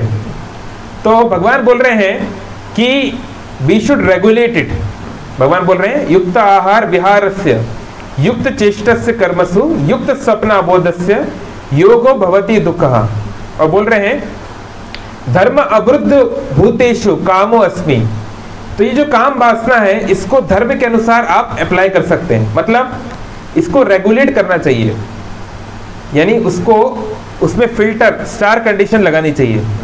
तो इसलिए मैरिज इंस्टीट्यूट बनाया गया है कि ये नहीं हर किसी के साथ हर कहीं पर कुछ भी कर रहे हैं, मैं नैन मटक का लगा रहे, नहीं। अगर if you want to enjoy your senses in a certain way, okay. अगर आप कुछ भी खाना चाहते हैं, पहले भगवान को भोग लगाइए। अगर आप कुछ भी सुनना चाहते हैं, किसी प्रकार की ध्वनि है, तो उसको भी भगवान से आप जोड़ सकते हैं। इसी प्रकार से आप अपनी सेक्स लाइफ को भी स्पिरिचुअलाइज कर सकते हैं। कैसे? If you do sex as per the scriptures, if you do sex in order to have good children, तो then it is not a sin। तब वो कोई पाप नहीं है, क्योंकि तो भगवान ने खुद बनाया ना, वो पाप कैसे हो सकता है? भगवान ने तो बनाया ही है, तो यानी कि अगर उनको नहीं करवाना था तो बनाया क्यों? तो इसलिए it is not so difficult if we regulate it. लेकिन अगर हम उसको स्टॉप करने चाहेंगे, अगर हम उसे रोकना चाहेंगे आर्टिफिशियली, तो बहुत कठिन है, तो इट इज वेरी डेंजरस, है ना। तो फिर आप प्रश्न उठता है, जैसे आपने शुरुआत में बताया कि भैया कोई प्रभु जी है, उनका संन्यास हो रहा है ना, या आप में से कुछ लोग जो ब्रह्मचारी हैं, तो फिर आप लोग ऐसा क्यों कर रहे हैं? आप भी तो आर्टिफिशियली रोक रहे हैं, है ना। ये प्रश्न उठ सकता है, स्वाभाविक नेचुरल क्वेश्चन है। तो एक्चुअली ये जो वैराग्य होता है, जिसको इंग्लिश में बोलते हैं रेनंसिएशन, ये केवल एक्सटर्नल है, ये केवल बाहरी है। व्यक्ति उतना ही बैरागी हो सकता है जितना अंदर से वो प्रेमी है। इसका क्या मतलब है? इसका मतलब है अगर व्यक्ति का भगवान के प्रति आकर्षण बढ़ गया तो वो आसानी से इस संसार के आकर्षण को छोड़ सकता है। लेकिन अगर उसका आकर्षण नहीं है और वो छोड़ भी, यहां से भी छोड़ने का प्रयास करेगा, तो ना माया मिली ना राम, वो कहीं का नहीं रहा, उसका बैंड बज जाएगा। इसलिए हर किसी को जीवन भर ब्रह्मचारी या सन्यासी बनने का प्रयास नहीं करना चाहिए। ये बहुत कठिन तप है, ये तपस्या कठिन तपस्या है। इसलिए आप देखेंगे इस्कॉन में सन्यासी बनना बहुत कठिन है। इस्कॉन में 90 लाख से ज़्यादा लोग हैं, ऑलमोस्ट 1 करोड़ लोग होने वाले हैं, फॉलोअर्स, डिवोटीज, वेल विशर सब मिला के। लेकिन सन्यासी 100 भी नहीं है। तो परसेंटेज निकालो कितना हुआ, कितना परसेंट हुआ? हाँ नहीं, 1% तो बहुत कम है यार। कितना? 10 lakh, 1 lakh, I mean it's 0.0001%। नहीं, ऑफ कोर्स इसका ये मतलब नहीं कि बाकी लोग जो हैं, जो सन्यासी को छोड़ के वो लोग मतलब क्या पूरा घूम फिर रहे हैं, ऐसी बात नहीं है। चाहे व्यक्ति गृहस्थ हो, चाहे व्यक्ति सन्यासी हो, उसकी स्पिरिट ऐसी होनी चाहिए क्या कि उसको प्रयास करना चाहिए कि वो अपना भगवान के प्रति प्रेम बढ़ाए। जितना उसका राधा कृष्ण के प्रति प्रेम बढ़ेगा, वो अपने आप बिना कुछ किए उसका सांसारिक प्रेम कम हो जाएगा, उसका अटैचमेंट कम हो जाएगा ऑटोमेटिकली। जैसे जैसे जैसे व्यक्ति की उम्र बढ़ेगी, जैसे जैसे वो जो है बाइक चलाना, नहीं तो कार चलाना, नहीं तो रियल गन्स चलाना सीखेगा, वैसे वैसे उसके खिलौने वाले गन चलाना, खिलौने वाली कार चलाना, उसकी आदत अपने आप छूट जाएगी, है ना। हम सब लोग बचपन में खेलते थे ना, सब लोग बचपन में गन चलाते थे नकली वाली, और नकली वाली कार, है ना, नकली वाला किचन करते थे ना। तो अभी तो कोई नहीं करता है, अभी आप में से कोई करता है क्या? तो ऐसा कैसे हुआ? क्या आपको ट्रेनिंग दी कैसे हम अपनी गन को छोड़ें, कैसे हम प्लास्टिक के खिलौने से अपने आप को छुड़वाएं? इसके ऊपर कोई ट्रेनिंग हुई नहीं, खुद छूट गया। कैसे कैसे छूटा? कैसे छूटा? खिलौने कैसे छूटे आपसे? रियलिटी को हम एक्सपीरियंस करते हैं। हाँ, भगवान बोल रहे हैं परम दृश्वा निवर्तते, एक ऊंचा स्वाद आपको मिल गया। अरे जिसके पास असली गन है, जिसके पास असली कार है, जिसके पास असली बाइक है, वो थोड़ी ना खिलौने वाली बाइक चलाएगा, बेवकूफ थोड़ी ना है। तो ऐसे ही अगर किसी को भगवान, जो कि भगवान जो है, भगवान से जो प्यार होता है वो सच्चा वाला प्यार होता है। भगवान से जो प्यार होता है उसमें रेसिप्रोकेशन होता है, उसमें कोई फॉर्मेलिटी नहीं है, टर्म्स कंडीशन नहीं है कि हाँ तुम हमारे लिए ये करोगे तब हम तुम्हारे लिए ये करेंगे, you scratch my back I scratch your back. तो जब व्यक्ति को वो महसूस होने लगता है तो वो नेचुरली वो इधर के संबंध उसको वो छोड़ने लगता है, उसके लिए वो मुश्किल नहीं होता, उससे डिटैच होना बहुत इजी है। लेकिन अगर वो इधर का भी नहीं है और इधर का भी ना हुआ तो बहुत खतरनाक है। तो इसलिए हमारे लिए डिटैचमेंट का कोई अलग से सिद्धांत नहीं है, हमारा एक ही सिद्धांत है, भगवान से प्यार बढ़ाओ, है ना। भगवान बोल रहे हैं मन मना भव मत भक्तो मद याजी माम नमस्करो, मन मुझ में लगाओ, मेरे भक्त बनो, मेरी पूजा करो, मुझे प्रणाम करो। तो इससे नेचुरली जब मन भगवान में लगता है तो स्वतः ही मन यहाँ से हटने लगता है, ये नेचुरल तरीका है। तो एनलाइटनमेंट का अर्थ है how to enjoy in eternal real way, है ना। एंजॉय करना है, ऐसा नहीं कि हम लोग एंजॉय नहीं करते, भक्तों से ज़्यादा एंजॉय दुनिया में कोई नहीं कर रहा है। क्योंकि एक फिलोसफर के अनुसार, बहुत मशहूर एक फिलोसफर है, उनका कहना है a person who is happy he can sleep and he can eat nicely. जो व्यक्ति खुश है ना वो आराम से खा सकता है और आराम से सो सकता है। जैसे आपने देखा होगा दुनिया में जो लोग टेंशन में रहते हैं, बहुत टेंशन है, अरे जॉब का टेंशन, बिजनेस का टेंशन, ये टेंशन ये टेंशन, उनको नींद नहीं आती और अच्छे से खा नहीं पाते बेचारे। अब इस्कॉन में ऐसा एक भी भक्त नहीं होगा जिसको नींद नहीं आती। यहाँ अभी आप जो है ओम नमः भगवते वासुदेव बोल दो, अभी अभी सो जाएंगे सब, लाइन से सो जाएंगे नहीं। और खाने का तो क्या बोले, एक वेस्टर्न सोशियोलॉजिस्ट ने इस्कॉन का नाम रखा द किचन रिलीजन। मतलब वो इस्कॉन की एक फीस्ट में आया तो उसने देखा भाई 56 भोग, मतलब 56 प्रकार का खाना बनाया तुम लोगों ने। हाँ, वो लोग सामान्य तौर पे क्या खाते हैं विदेशियों में, एक कुछ बना लेते हैं, जो भी चिकन मटन जो भी बनाना है उसको फ्रिज में रखते हैं, 6 दिन तक वही चलता है, और घर में भी हमेशा नहीं खाते, कभी बाहर ही खाते हैं अधिकतर। तो तुम लोग एक दिन में 56 भोग बनाते हो, क्या मतलब अजीब ही लोग है यार तुम। तो उन्होंने नाम रख दिया किचन रिलीजन, मतलब ये रिलीजन किचन में रखना, आपको किचन में ही रखेगा ये रिलीजन। तो एनीवे, तो खाना पीना और सोने में भक्तों का कोई टेंशन नहीं है, है ना। रोज सुबह डांस करते हैं, रोज सुबह गाते हैं, तो यानी कि एंजॉयमेंट कर रहे हैं तभी तो कर पा रहे हैं ना। कभी दुखी व्यक्ति को आपने देखा, हाँ भैया नाचो नाचो, दुखी व्यक्ति नहीं नाच सकता है। तो कहने का तात्पर्य है कि एंजॉयमेंट तो हमको करना ही है, तो पर हमको पता होना चाहिए कि हमारे लाइफ के जो अलग एस्पेक्ट्स हैं उनको कैसे हमें बैलेंस करना है, कैसे उनको स्पिरिचुअलाइज करना है, कैसे हर एक चीज़ को भगवान से जोड़ना है, तब हम जो है रियल एंजॉयमेंट कर पाएंगे। चलिए, बहुत बहुत धन्यवाद। हरे कृष्णा। किसी का कोई क्वेश्चन, कोई कमेंट? पहले ऑनलाइन देख लेता हूँ, फिर आप लोगों से पूछूंगा। तो यानी कंक्लूजन ये है कि yes, we must enjoy and enlightenment is there to make us enjoy. ऐसा नहीं है कि ये भक्ति की बात सुनने से, धर्म की बात सुनने से हम एंजॉय नहीं करेंगे, हम लोग नीरस, उदास, सैड, डेस्परेट, होपलेस इस तरह बन जाएंगे, नहीं, बल्कि हम लोग और अच्छे से एंजॉय कर पाएंगे हर एक चीज। हम और अच्छे से खा पाएंगे, और अच्छे से सुन पाएंगे, इवन सही तरीके से सेक्स भी कर पाएंगे, जिसको सेक्स करना है वो भी। He can do it in the right way. Okay, let me see. किसी का कोई प्रश्न है तो अपने आप को अनम्यूट कर सकते हैं या चैट बॉक्स में डाल सकते हैं। आप में से किसी का क्वेश्चन?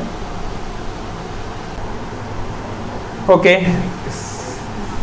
इनका प्रश्न है कि कई बार योगी लोग कहते हैं कि हमने ब्रह्म का दर्शन किया है, तो यह ब्रह्म का दर्शन केवल कुछ फीलिंग्स हैं या वो यथार्थ है, मतलब फैक्चुअल है? तो देखिए, योगी कई प्रकार के होते हैं, है ना। कर्म योगी है, ज्ञान योगी है, अष्टांग योगी है, भक्ति योगी है, इस प्रकार से।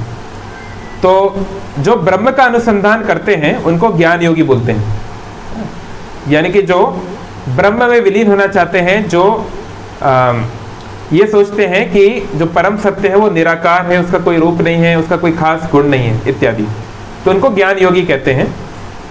तो उनका लक्ष्य होता है ब्रह्म ज्योति में या परम प्रकाश में विलीन हो जाना। और जो जिनको कॉमनली जिनको योगी बोला जाता है वो होते हैं अष्टांग योगी, यानी कि जिसको आजकल हठ योग वगैरह भी बोलते हैं, हठ योग ये सब, है ना, बट उसका संस्कृत टर्म है अष्टांग योग, यम नियम प्राणायाम इत्यादि। तो ये जो लोग होते हैं, ये लोग ब्रह्म अनुसंधान नहीं करते, ये लोग हृदय के अंदर बैठे हुए परमात्मा का दर्शन करना चाहते हैं। तो ये इंटरनलाइज करते हैं अपने आप को, और ये हृदय में स्थित भगवान का दर्शन करना चाहते हैं, है ना। तो ये बात सही है कि चाहे व्यक्ति ज्ञान योगी हो, चाहे वो ध्यान योगी हो, चाहे वो भक्ति योगी हो, वो उतना ही रिनंसिएशन कर सकता है जितना उसको कुछ रियलाइजेशन हुए। तो क्योंकि हम भक्ति के पद पे हैं, तो हमारा लक्ष्य है भगवान, भगवान मतलब जो कि इस ब्रह्म के, इस परमात्मा के सोर्स हैं, उन तक जाना, परमेश्वर भगवान श्री कृष्ण तक जाना। लेकिन हो सकता है ज्ञान योगी का कुछ और लक्ष्य हो, ये जो अष्टांग योगी है उसका कोई और लक्ष्य, ऐसा हो सकता है। तो हम ये नहीं बोल रहे हैं कि जो व्यक्ति ज्ञान योगी है, अष्टांग योगी है, उसका कोई रियलाइजेशन नहीं है, नहीं, ऐसी बात नहीं है। उनका भी रियलाइजेशन हो सकता है, अगर वो जेन्युइन है तो हो सकता है। और अगर किसी का कोई रियलाइजेशन होता है, रियलाइजेशन मतलब उसको इस संसार से हट के कुछ अनुभूति हुई है। अनुभूति मतलब केवल किताब में उसने पढ़ा नहीं है, उससे खुद देखा है ना। तो डेफिनेटली उस रियलाइजेशन की इंपॉर्टेंस जो है वो व्यक्ति को, उसको इस संसार में लगने नहीं देती। इसका क्या मतलब हुआ? तो इसका क्या मतलब कि उसने मतलब पूरा ब्रह्म को अनुसंधान कर लिया है क्या? उसने परम सत्य को पा लिया है? नहीं, बट उसने कुछ शुरुआत कर ली है, कुछ उसको ग्लिम्स दिख गया है, मतलब उस मूवी का उसको ट्रेलर दिख गया है ना। तो हम में से हम सभी अपने जीवन में देखें, थोड़ा महसूस करें, हमारा भी भगवान के साथ हमने कोई ना कोई संबंध में हमें कुछ ना कुछ मिला है। नहीं तो क्यों संडे के दोपहर को आप जो है भगवत गीता के बारे में सुन रहे हो? आप भी तो किसी थिएटर में जाके मूवी देख सकते थे ना। आप यहाँ पे इसको इसलिए सुन रहे हो क्योंकि भगवान से संबंध में आपको जरूर कुछ ना कुछ प्राप्त हुआ है, कुछ ना कुछ आनंद मिला है, कुछ ना कुछ अनुभूति हुई है, कुछ ना कुछ आपने कुछ अनुभव किया है, इस कारण से तो आप आए हो। कोई जबरदस्ती तो पढ़ के लाया नहीं है। मैंने भी अपने जीवन काल में छोटा बहुत ऐसी कुछ चीजें देखी हैं जो इस संसार की नहीं हो सकती। It is not possible. Of course हमको ये सब बातें हमेशा पब्लिकली नहीं करनी चाहिए। तो कहने का मतलब है कि हाँ, अनुभूतियां होंगी तभी व्यक्ति उस मार्ग में आगे जाएगा। रियलाइजेशन नहीं होगा तो उसे कैसे पता चलेगा मैं सही जा रहा हूँ कि नहीं। लेकिन हाँ, थोड़ा रियलाइजेशन का ये मतलब नहीं है कि उसको सेल्फ रियलाइजेशन या गॉड रियलाइजेशन पूरी तरह हो चुका है, it means he has just started, है ना। लेकिन जो शुद्ध भक्त है, जो पूरा उस स्तर पे पहुंच चुका है, उसको नए नए रियलाइजेशन हमेशा होते रहते हैं। हमको हो सकता है आज से 5 साल पहले एक रियलाइजेशन हुआ था और उस रियलाइजेशन के आधार पे अभी तक हम गाड़ी चला रहे हैं, ऐसा हो सकता है। लेकिन जो बहुत ऊंचे स्तर पे भक्त हैं, उसको हर क्षण ही नए नए रियलाइजेशन होते रहते हैं। हो सकता है वो हर क्षण ही भगवान से बात कर रहा हो, लेकिन definitely realizations are must if we have to progress in bhakti. Okay okay, Dattatreya आपका कोई प्रश्न? आप में से किसी का है? जस्ट समय। Yes,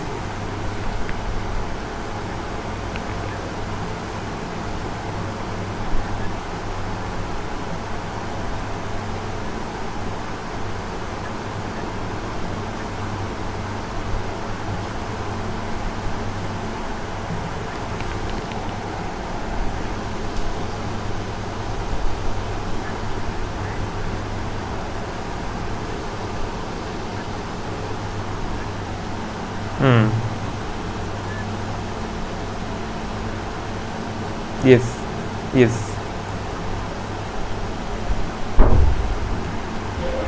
yes yes, okay okay, बहुत अच्छा क्वेश्चन है इनका। इनका क्वेश्चन है कि हम सामान्य लोग का क्या, अभी हम भक्ति में आ गए हैं, थोड़ा बहुत हमें भगवान से भी, उनके भगवान का दर्शन करना, भक्ति करना भी अच्छा लगता है, लेकिन हमको हमारी कुछ संसार की इच्छा भी है, हमको मूवीज जाना भी अच्छा लगता है, ये सब करना भी अच्छा लगता है, तो व्हाट वी शुड डू। तो ईशोपनिषद के आई थिंक 13 श्लोक में बहुत अच्छा इसका सोल्यूशन है। उसमें बोला गया है, the one who knows the science of nescience and the science of self realization and is able to manage both is walking on the path of success.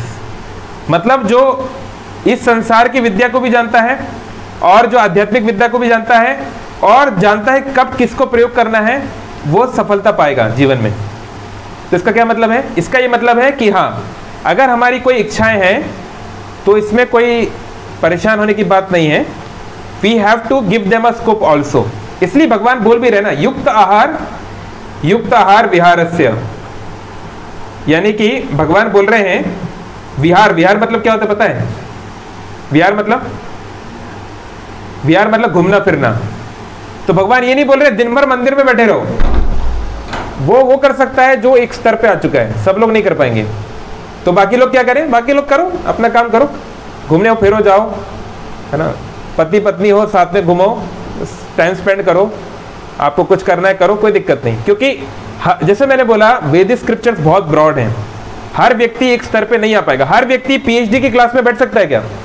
हर व्यक्ति जो है मास्टर्स, मान लीजिए कोई बहुत हाई फाई कोई साइंटिफिक क्लास चल रही है, फर्स्ट क्लास का बच्चा उसमें बैठ पाएगा क्या? तो क्या करे फर्स्ट क्लास का बच्चा, क्या करे? उसके लिए कोई उम्मीद है? क्या है, क्या उम्मीद है बताओ?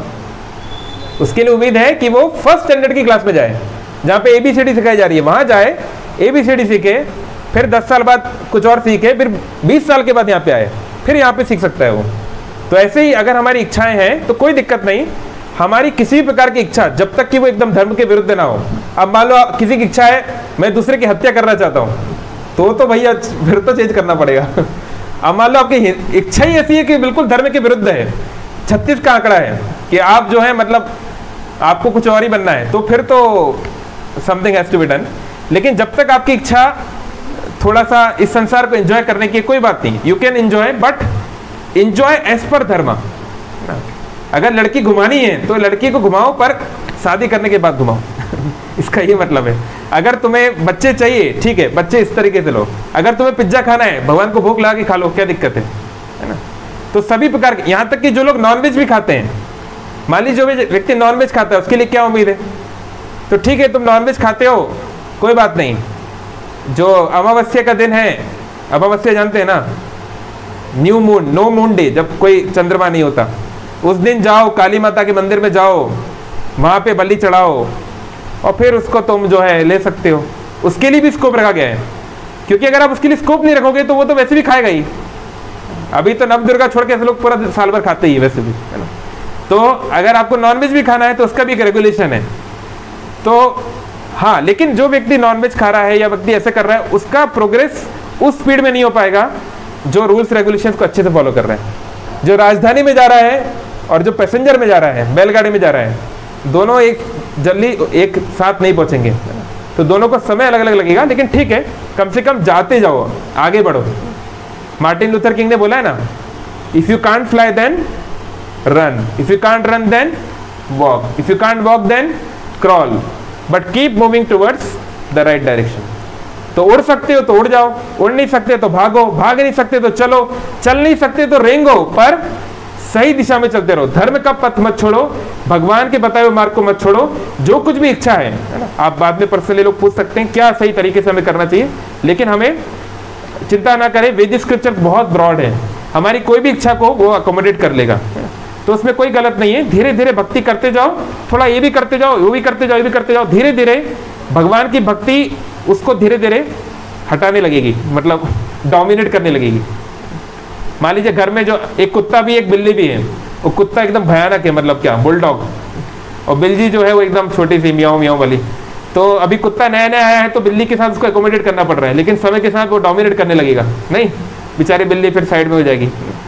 तो ऐसे ही धीरे धीरे हम जिन चीज़ों के ऊपर ज़्यादा फोकस करते हैं, मन को लगाते हैं, धीरे धीरे इट विल हैव अ, और यहाँ भगवान हमारी हेल्प करते ही हैं। प्रभुपाद जी का फेमस स्टेटमेंट है, if you take 1 steps toward Krishna, Krishna takes 10 steps toward you. अगर हम भगवान की ओर एक कदम बढ़ाते हैं तो भगवान हमारी तरफ 10 कदम बढ़ाएंगे, तो भगवान हमारी हेल्प करेंगे। तो कोई दिक्कत नहीं, आपकी कोई भी इच्छा है तो आपको भक्ति छोड़ने की आवश्यकता नहीं है। आप जो है उन इच्छाओं को भी एक ठीक तरीके से एक मतलब मर्यादा के साथ उनको पूरा कर सकते हैं, है ना, और साथ साथ में आप जो है भक्ति में आगे बढ़ते रहें, तो धीरे धीरे सब ठीक हो जाएगा, कोई इश्यू नहीं। ओके, चलो सूरज, हाँ आपका हैंड रेज है, कुछ क्वेश्चन है आपका? Okay, I got your point, see, okay okay, thank you. तो इनका क्वेश्चन है कि आपने जो बताया कि हमें अपनी डिज़ायर्स को इस तरीके से करना है, तो कई बार लोग हमको बोलते हैं अगर आप मीट नहीं खाओगे तो आप कमज़ोर बन जाओगे, है ना, it's not good for your health and this and that. Okay, अच्छा मैं आपको कमज़ोर लग रहा हूँ क्या? कितने लोगों को लगता है कि मैं कमज़ोर हूँ? मतलब एकदम जो है ये इतने अंडरवेट हो गए हैं कि बिल्कुल बिल्कुल मरे जा रहे हैं, पंखे पे हिल रहे हैं, ऐसा लग रहा है किसी को क्या? मैंने जीवन में कभी मीट नहीं खाया है। You think I am weak? Actually at least weight तो मतलब मैं ओवर वेट हो सकता हूँ पर लेस अंडर वेट तो नहीं हूँ, है ना। तो this is just a misconception कि अब देखो भैया 83-85 kg का आदमी आपके सामने बैठा हुआ है जैसे कभी मीट नहीं खाया। हाँ, एक समय मैंने एग्स ज़रूर खाया एक ज़माने में, anyway that also it's been a long time, so but never meat or fish or anything like that. So the point is कि ये एक लंबे समय, ऐसे बोलते हैं ना, एक झूठ को जब आप बहुत समय तक बोलते रहो तो वो सत्य की तरह प्रतीत होने लगता है ना। आज भी आप जगन्नाथपुरी में, आप लोग तो उड़ीसा वासी हैं, जो उनको क्या बोलते हैं, जो लोग बॉडीगार्ड वगैरह होते हैं, क्या वो जो लेके जाते सामान, क्या बोलते हैं उनको? हाँ हाँ, दैत्यपति, हाँ दैत्य दैत्यपति, हाँ एनीवे, तो आप समझ गए ना कौन वो। उनका भी इंटरव्यू हुआ था कुछ दिन पहले, है, तो उनका बॉडी आप देखे हो, ऑफ कोर्स वो बहुत सारा चीज़ लेते होंगे, आई मीन प्रोटीन्स वगैरह, मैं ये नहीं बोल रहा, लेकिन वो उन्होंने नॉन वेज तो नहीं लिया है टेक्निकली, तो ऐसा कैसे हो सकता है? ठीक है, और भी बहुत सारे उदाहरण हैं, है ना, इस नेचर में। हाथी से शक्तिशाली कोई जानवर है क्या? पर हाथी तो बेचारा प्योर वेजिटेरियन है और वो भी प्योर वेजिटेरियन में भी सात्विक भोजन खाता है। ये भी नहीं कि कुछ भी वेजिटेरियन, वो तो घास फूस और ये सब खाता है, ये भी नहीं कि हर कुछ खा रहा है, सात्विक वेजिटेरियन, पर उसके जैसा शक्तिशाली कोई नहीं है। तो ये केवल एक मिसकंसेप्शन है, तो हमको मिसकंसेप्शंस को राइट कंसेप्शन से ब्रेक करना चाहिए। एक बहुत अच्छा मूवी है, अरे हम लोग, ये मैं हिंदुज़म या हिंदुस्तान की बात नहीं कर रहा हूँ, जो एवेटायर मूवी के डायरेक्टर कौन है, क्या नाम है उनका? हाँ, उसके डायरेक्टर का नाम क्या है? उसने एक मूवी बनाया है इसके ऊपर, जो वीगन मूवमेंट के ऊपर एक मूवी बनाया है। मुझे ऐसे नाम क्लिक नहीं कर रहा, पता नहीं क्यों भी। कोई जानता है कि मूवी का नाम? वो आई थी 2-3 साल पहले, बहुत अच्छा उसमें बताया गया है। एनीवे, आप जो जानते हैं, वर्ल्ड फेमस जो मूवी थी एवेटर, यानी अवतार जिसको हिंदी बोलते हैं, उसके जो डायरेक्टर है उसका नाम सर्च करो, उसने एक मूवी बनाई है वीगन मूवमेंट पे, उसमें दुनिया भर के सक्सेसफुल वीगन लोग, वीगन मतलब वेजिटेरियन तो है, ऊपर से दूध भी नहीं पीते वो तो उन लोग, उनमें बॉडी बिल्डर्स, हाँ, पॉलिटिशियंस, साइंटिस्ट, डिप्लोमेट्स, दुनिया भर के सब प्रकार के लोग जो कि बहुत सक्सेसफुल है दुनिया में, जिनका कोई हो सकता है डायरेक्ट इनडायरेक्ट कोई कनेक्शन नहीं है वैदिक स्क्रिप्चर से, वो लोग भी वीगन डाइट लेकर how they have been very successful, है ना। तो आप उसका नाम सर्च करिए गूगल में, एवेटर मूवी का डायरेक्टर कौन था, उसकी बनाई हुई मूवी है क्या, जेम्स, हाँ James Cameron, yes James Cameron का मूवी है वो आप सर्च कर सकते हैं। इट्स कॉल्ड लाइक, पता नहीं वो मूवी का नाम मुझे याद क्यों नहीं आ रहा है, 2-3 साल पहले आया था, शायद अभी यूट्यूब पे मिल भी जाए, मुझे मिलेगा तो मैं आप लोग को बताऊंगा। तो हाँ, मेरा खुद का भाई, लाइक सी, मेरा my brother is not very spiritual, but he also saw that movie, that particular movie, and he became a vegetarian. उसको देख के वो भी वेजिटेरियन बन गया, उसको जीव दया आ गई और ये आ गया वो है, चलो तो अच्छा है, कम से कम कुछ तो बना। तो कहने का मतलब है कि हाँ, vegetarian lifestyle is good for you, it is healthier choice, it is good, but ठीक है, मान लो अगर आप नॉनवेज खाते भी हैं तो भी ऐसा नहीं कि आप भक्ति नहीं कर सकते। भक्ति किसी चीज पे डिपेंडेंट नहीं है, अगर आप दाऊद इब्राहिम भी क्यों ना हो, आप कभी भक्ति कर सकते हो, लेकिन आपने जो पुराने काम किए हैं उसका कुछ ना कुछ इम्प्लीकेशन हमारी लाइफ में पड़ेगा। अब दाऊद इब्राहिम हो तो पुलिस तो पकड़ेगी, आप ही नहीं बोल सकते अरे मैं तो भक्ति कर रहा हूँ यार, तो क्या हुआ तो भी आपको पकड़ा तो जाएगा ही, लेकिन उसका आपको फायदा मिलेगा। तो कहने का मतलब है कि वन कैन परफॉर्म भक्ति इन एनी स्टेज, चाहे वो नॉनवेज खाता हो, चाहे ना खाता हो, चाहे वो कैसा भी व्यक्ति हो, वो ही कैन डू भक्ति। हाँ, अब क्वेश्चन ये है कि हम भगवान को उस प्रकार का फूड ऑफर कर सकते हैं? नहीं, साफ साफ भगवान बोलते हैं वो किस प्रकार का भोजन लेते हैं, पत्रम पुष्पम फलम तोयम यो में भक्त्या प्रयच्छति। भगवान तो केवल और केवल प्रेम से बनाया हुआ पत्र, पुष्प, फल और तोयम ही ग्रहण करते हैं, है ना। और आयुर्वेद में फुल वृतांत है कैसा हम करते हैं, विष्णु पुराण में वृतांत है डिटेल में, भगवान किस प्रकार का भोजन लाते हैं, है ना। यानी जगन्नाथ मंदिर में जो जो बनता है और जो जो नहीं बनता उसके पीछे कुछ कारण है ना। अगर हम नॉनवेज ऑफर कर सकते होते तो जगन्नाथ जी को भी ऑफर हो रहा होता, लेकिन वो तो नहीं हो रहा है, ना ही शास्त्रों में है और ना ही किसी प्रमाणिक मंदिर में होता है, ना तिरुपति में होता है, ना यहाँ होता है। तो कहने का मतलब है कि हाँ, हमें भगवान को ऑफर नहीं करना चाहिए। अगर आपको खाना है तो खाओ, भगवान को क्षमा मांगते हुए खाओ, अब क्या करेंगे अगर आदत इतनी स्ट्रांग है तो। लेकिन अगर हम भगवान का नाम जप कर रहे हैं ना, तो धीरे धीरे वो आदत छूट जाएगी, गारंटेड है। अगर हम अच्छे से भगवान का नाम जप कर रहे हैं तो डेफिनेटली आदत छूटनी चाहिए धीरे धीरे, ठीक है। ओके, हरे कृष्णा। अच्छा, एक चैट बॉक्स में शायद एक क्वेश्चन था, मैं चैट बॉक्स का ले लेता हूँ, मैं लास्ट में आप लोग का लूँगा क्योंकि ये लोग को they have to see the thing. आज काफ़ी लेट हो गया। ओके, यहाँ पे क्वेश्चन है कि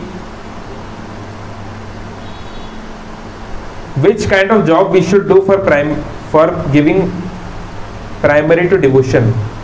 You can do any job. आपको कैसा जॉब करना चाहिए, आप कोई भी जॉब कर सकते हैं, जब तक कि वो जो जॉब जो है भगवान के या धर्म के डायरेक्टली विरुद्ध ना हो। अब मान लो आपका जॉब ही है कि आप दूसरों को मारते हैं, हिटमैन हो आप, तो फिर तो जॉब छोड़ना पड़ेगा। लेकिन अगर आपका कोई और जॉब है तो आप उसको स्पिरिचुअलाइज कर सकते हैं। You can do any job as per your nature and desire and circumstances. Okay, चलो ठीक है। हाँ हाँ, थैंक यू मानस। उस मूवी का नाम है द गेम चेंजर्स, आप लोग देख सकते हैं आज जाके, द गेम चेंजर्स। शायद यूट्यूब पे भी होगी, अगर है तो अच्छा है, नहीं है तो कहीं टॉरेंट से डाउनलोड करके आप देख सकते हो। उसमें बहुत अच्छा स्टोरी है, बहुत सारे so called successful people of this world. Okay, yes, okay, last question, फिर हमको बंद करना होगा, टाइम हो गया। Yes, Akshay Prabhu, yes, you want to say something? हाँ अक्षय प्रभु, ये धन्यवाद प्रणाम। हाँ हाँ, जी जी जी, ओके, थैंक यू। हाँ, तो इनका क्वेश्चन है कि हम भगवान का नाम ले रहे हैं, सब ले रहे हैं, लेकिन मन तो कई बार इधर उधर चला जाता है। हम रास्ते में जा रहे हैं तो कोई हमारा फेवरेट कोई पुराना गाना बज गया, या कोई हमारा फेवरेट हीरो हीरोइन हमको दिख गया, वो उसकी फ़ोटो दिख गई, तो अब मन तो उधर चला ही जाएगा। तो क्या करना है, मन को उसमें लगाना है कि नहीं लगाना है, क्या कर सकते हैं इस प्रकार से? हाँ, तो प्रभु जैसा मैंने कहा वो डिपेंड करता है साधक की स्टेज पे। तो जब हम जानते हैं कि 9 स्तर की भक्ति होती है, तो जब साधक भाव स्तर पे होता है, जब डिवोटी भाव के स्तर पे जाता है, तब उसका मन जो है वो तब भी भटकता है, लेकिन उसको मन स्वयं वापस आ भी जाता है, उसके लिए एंडेवर नहीं करना पड़ता है ना, वो खुद वापस लग जाता है। लेकिन जब तक हम उस स्टेज पे नहीं हैं, हमको एंडेवर करना पड़ेगा माइंड को लाने के लिए। जैसे एक बच्चा जब बड़ा हो जाता है, कॉलेज में जाने लगता है या तैयारी करने लगता है एग्जाम्स की, तो तब भी ऐसा नहीं है कि हमेशा उसका मन पढ़ाई में लगेगा, ऐसा नहीं होता। लेकिन माता पिता को उसको ज़्यादा मतलब ओवरव्यू करने की ज़रूरत नहीं है, क्योंकि बच्चे को मालूम है भाई पढ़ाई नहीं करूँगा तो बेरोजगार हो जाऊँगा, तो कुछ देर के बाद वो खुद आके पढ़ाई करने लगता है। नहीं, लेकिन छोटे बच्चे के ऊपर पूरा आपको इंस्पेक्शन करनी पड़ती है, क्योंकि उसको पता नहीं है उसकी वैल्यू। तो ऐसे ही हाँ, हमें हमारे मन को लाना पड़ेगा, हमारे मन को खींचना पड़ेगा, उसको बोलना पड़ेगा नहीं, जितना हो सके अगर हम इतना उपयोग अगर हम मंदिर जाने में करेंगे, कीर्तन सुनने में करेंगे, गीता भागवत पढ़ने में सुनेंगे तो अच्छा रहेगा, हम प्रोग्रेस कर पाएंगे, इधर तो टाइम वेस्ट हो रहा है। तो हमको बार बार उसको बोलना पड़ेगा हाँ, ये शुरुआत में ये बात सही है। और दूसरा लेकिन ये भी है कि हमें भगवान को ये संसार के एस्पेक्ट से भी जोड़ना चाहिए, जिसको सांख्य योग बोलते हैं। Okay, you have to mute yourself, thank you. Sankhya Yoga मतलब क्या है? Analytical study of this world, मतलब ये दुनिया भगवान से कैसे जुड़ी हुई है। तो प्रभुपाद जी ने एक जगह एग्जांपल दिया है जो बहुत एक्सट्रीम एग्जांपल है। प्रभुपाद ने कहा if you are a drunkard, अगर आप एक शराबी हो, consider the taste of wine to be Krishna, यानी शराब का जो टेस्ट है उसको कृष्ण मानो। आप बोलोगे अरे भाई ये क्या बोल दिया यार इसका क्या मतलब है? तो क्या प्रभुपाद जी बोले शराब पियो क्या, इसका क्या मतलब हुआ? नहीं, इसका मतलब है कि कोई व्यक्ति मान लो शराबी है, वो शराब छोड़ नहीं सकता, क्योंकि अगर आप एक सच्चे शराबी से मिले हो, मतलब सच्चा जो डेडिकेटेड शराबी है, तो आप जानोगे कि वो मतलब सब छोड़ सकता है पर वो शराब नहीं छोड़ सकता। वो पत्नी छोड़ देगा, घर छोड़ देगा, नौकरी छोड़ देगा, पर शराब नहीं छोड़ सकता। तो ऐसे व्यक्ति को आप कृष्ण से कैसे लाओगे? आपको उसको ये बोलो जब तुम शराब पियो तो हरे कृष्णा बोलो, शराब पियो हरे कृष्णा बोलो। तो क्या ये बहुत ऊंचे स्तर की भक्ति है? नहीं। लेकिन क्या ये भक्ति है? हाँ। तो अब जो व्यक्ति उस स्तर पे गिरा हुआ है उसको यही बोलना पड़ेगा। जैसे मृगारी एक हंटर था और वो जानवर को अर्धमरा मारता था। तो नारद मुनि ने सोचा इसको मैं कैसे बचाऊं? अगर मैं उसको ज्यादा ज्ञान दूंगा, नहीं जानवरों को मत मारो, हिंसा मत करो, तो मेरे को भगा देगा। अरे तुम जाओ यार, तुम साधु वाधु कहां से जाते हो? तो मृगारी ने, तो पता है नारद मुनि ने उनको क्या बोला? अरे तुम इसको पूरा क्यों नहीं मारते हो यार, खत्म करो ना कहानी, काहे छोड़ देते हो? तो मृगारी को लगा यार ये मतलब ये लगता है हमारी पार्टी वाला है साधु तो फिर उससे उन्होंने बातचीत शुरू की। अच्छा आप क्यों बोल रहे हैं पूरा मारने के लिए? अच्छा तुम आधा क्यों मारते हो? अरे हमारे पिताजी हमको सिखाए थे आधा मारने में बहुत मजा आता है, वो तड़पता है ना, मजा आता है। तो फिर नारद मुनि इसको धीरे धीरे बताना शुरू किए। तो ये प्रीचिंग, तो कहने का मतलब है जानवर मारना भक्ति नहीं है, लेकिन एटलीस्ट उसको उस स्तर से धीरे धीरे, ठीक है तुम जानवर को मारो लेकिन उसको कम से कम तो भगवान का नाम लो, कुछ करो, धीरे धीरे उसको जोड़ो। तो बहुत सारे स्तर की भक्ति होती है। तो हाँ, अगर हम ऐसे साधक हैं जो तीव्र भक्ति करना चाहते हैं तो हमें हमारे मन को विषयों में नहीं लगाना चाहिए। तो अगर कोई पुराना गाना याद आ रहा है, कुछ याद आ रहा है, तो हमें तुरंत उसको सब्स्टिट्यूट देना चाहिए, स्पिरिचुअल सब्स्टिट्यूट। लेकिन अगर हम उस स्तर पे नहीं हैं तो हम क्या कर सकते हैं? हम एटलीस्ट बैलेंस कर सकते हैं। चलो ठीक है, हम अगर हम दिन में 15 मिनट बॉलीवुड गाना सुनेंगे हमारा फेवरेट, तो उसकी जगह पे 45 मिनट्स हरे कृष्णा कीर्तन या भजन सुनेंगे। ऐसे हमें बैलेंस करना पड़ेगा, तो धीरे धीरे ठीक हो जाएगा। और उसमें भी फिर हमें हर कुछ वल्गर नहीं सुनना चाहिए, कम से कम ऐसा सुनना चाहिए जो भाई at least it should be not like completely like disastrous, है ना। तो कहने का मतलब है कि ये डिपेंड करता है, ये हम उसको एक जनरल आंसर नहीं दे सकते। तो हाँ, उसको हम जनरलाइज नहीं कर सकते, वो स्पेसिफिक व्यक्ति पर डिपेंड करता है। लेकिन हाँ, अगर हम लोग सीरियस हैं भक्ति के बारे में तो हम इनको जितना छोड़ सके उतना अच्छा है, इट्स बेस्ट। और हम पूरी तरह छोड़ पाएँ फिर तो बहुत ही अच्छा है, लेकिन अगर नहीं छोड़ पाएँ तो we have to do it like this. जैसे मैं एक शॉर्ट स्टोरी बोल के ख़त्म करता हूँ क्योंकि ऑलरेडी टाइम बहुत हो गया है।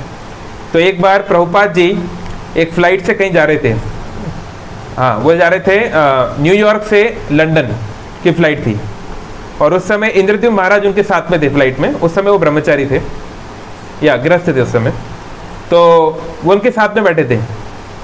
तो ये बात है 1973 की शायद, मतलब आज से बहुत साल हो गए, 50 साल होने वाला है। तो उस ज़माने में क्या होता था, फ्लाइट में मूवी चलती थी, है ना। तो क्या हुआ, चार्ली चैपलिन की कोई मूवी लगा दी उन लोगों ने प्लेन में। तो इंद्रद्युम्न महाराज सोचे, अभी नए नए भक्त बने थे वो, अरे ये तो माया है, कैसे बॉलीवुड मूवी लगा दिया इन लोगों ने यार, आंखें बंद करो। उन्होंने गीता पकड़ ली, गीता सामने, गीता देखने लगे और वो सोचे मेरे गुरु मेरे पास बैठे हैं, वो क्या सोचेंगे, हैं प्रभुपाद मेरे सामने बैठे हैं, वो लोग क्या सोचेंगे, हैं तो मैं बिल्कुल सुनूंगा मैं नहीं, कान के अंदर नहीं जाने दूंगा। तो उन्होंने गीता पकड़ के बैठ गए। तो पकड़ के बैठे थे, थोड़ी देर बाद हंसने की आवाज़ आई। अब चार्ली चैपलिन की मूवी है तो लोग हंसेंगे तो है ही, तो सोचा कोई हंस रहा होगा छोड़ो। फिर ऐसा लगा कि इस तरफ से आवाज़ आई जहाँ प्रभुपाद बैठे थे, तो उनको लगा शायद कुछ गलत फहमी होगी मुझे। तीसरी बार उनको लगा ये तो पक्का प्रभुपाद की हंसने की आवाज़ है, उनको पूरा यकीन हो गया। तो उन्होंने आंखें मुड़ के देखा, तो देखा प्रभुपाद हंस रहे हैं। तो उन्होंने किताब नीचे की, तो देखा प्रभुपाद मूवी देख रहे हैं और हंस रहे हैं। तो उनको यकीन हो गया, अरे यार भाई, मतलब मेरे गुरु जो है मूवी देख रहे हैं हंस रहे हैं, मतलब ये क्या हो रहा है। तो उन्होंने कहा चलो वो भी देख रहे हैं तो हम भी देखते हैं। तो वो भी देख के पूरा आराम से बढ़िया देखने लगे। तो जो चली आधा घंटा जो भी चली, तो उसके बाद मूवी खत्म हो गई। तो प्रभुपाद जी जो अपना कुछ करने लगे, तो अब इनकी डायरेक्ट हिम्मत नहीं हो रही थी प्रभुपाद से पूछने की कि आपने मूवी क्यों देखी, ऐसा तो पूछ नहीं सकते। तो उन्होंने साथ में एक डिवोटी थे, उनको बोला कि आप थोड़ा इनडायरेक्टली पूछिए प्रभुपाद जी को कि आप क्यों देख रहे थे। तो मतलब वो इनडायरेक्टली वो उससे जाके पूछा कि मतलब Prabhupada how do you like the movie and this, इस तरीके से बोले। तो प्रभुपाद ने कहा yes his smile is natural. Prabhupada ने कहा चार्ली चैपलिन की जो स्माइल है वो नेचुरल है, it reminds me of Krishna, ये मुझे कृष्ण की याद दिलाती है। तो ऐसे आप पढ़ोगे ना, फॉर एग्जाम्पल भ्रमर गीत, भ्रमर गीत में भगवान कृष्ण के लिए गोपियां जैसे जैसे एग्जाम्पल यूज किए हैं कि कृष्ण को वो कहाँ का, चांद को देख के उन्हें कृष्ण याद आ रहा है, कोई पेड़ को देख के कृष्ण याद आ रहा है, कोई कुछ देख के याद आ रहा है ना। तो अब प्रश्न उठता है कि भैया ये तो इतने ऊंचे स्तर के शुद्ध भक्त लोग हैं, ये काहे चांद को देख रहे हैं, इधर देख रहे हैं, उधर देख रहे हैं, यहाँ कर रहे हैं, वहाँ देख रहे हैं। हाँ, और वहाँ पे बहुत सारे उदाहरण दिए गए हैं, बहुत अलग अलग प्रकार के उदाहरण दिए गए हैं। तो कहने का मतलब है ये जो व्यक्ति उस स्तर पे पहुंच जाता है, सिद्ध हो जाता है, शुद्ध भक्त बन जाता है, वो हर जगह कृष्ण को देख सकता है। लेकिन हम लोग ऐसा नहीं कर पाएंगे। तो हम लोगों को थोड़ा डिस्क्रिमिनेशन यूज करना चाहिए, है ना। अगर मान लो जी आपको मूवी देखनी है तो ऐसी देखनी चाहिए जो मतलब आपको मतलब पूरी तरीके से आपके धर्म का सत्यानाश ना कर दे। पूरी तरह पॉर्न मूवी ना देख लें, ऐसा भी ना हो कि पूरा बंटाधार हो जाए आपका। कम से कम एक मर्यादा में के अंदर आप कुछ देखें। और इसी प्रकार से बाकी इंद्रियों को भी हम रेगुलेट कर सकते हैं। लेकिन बेस्ट है कि अगर हम उसको स्पिरिचुअल सब्स्टिट्यूट दें और मटेरियल सब्स्टिट्यूट ना दें तो वो तो बेस्ट है। लेकिन अगर हम ऐसा नहीं कर सकते तो मटेरियल सब्स्टिट्यूट और स्पिरिचुअल सब्स्टिट्यूट को हमें मिक्स करना पड़ेगा अकॉर्डिंग टू ईशोपनिषद, क्योंकि ये साधक के लिए आवश्यक भी है। ओके, ठीक है। तो बहुत धन्यवाद, आप लोगों ने बहुत समय दिया, आज ऑलरेडी काफ़ी लेट हो गया है। ठीक है, thank you all very much. Hare Krishna, Srila Prabhupada की जय। यहाँ पे एक डिवोटी का क्वेश्चन है ना, यहाँ के डिवोटी का क्वेश्चन नहीं ले पाया मैं। यस, सॉरी, जनरली ऑनलाइन इतने क्वेश्चन आते नहीं है, लेकिन आज काफ़ी हो गए। हाँ बोलिए।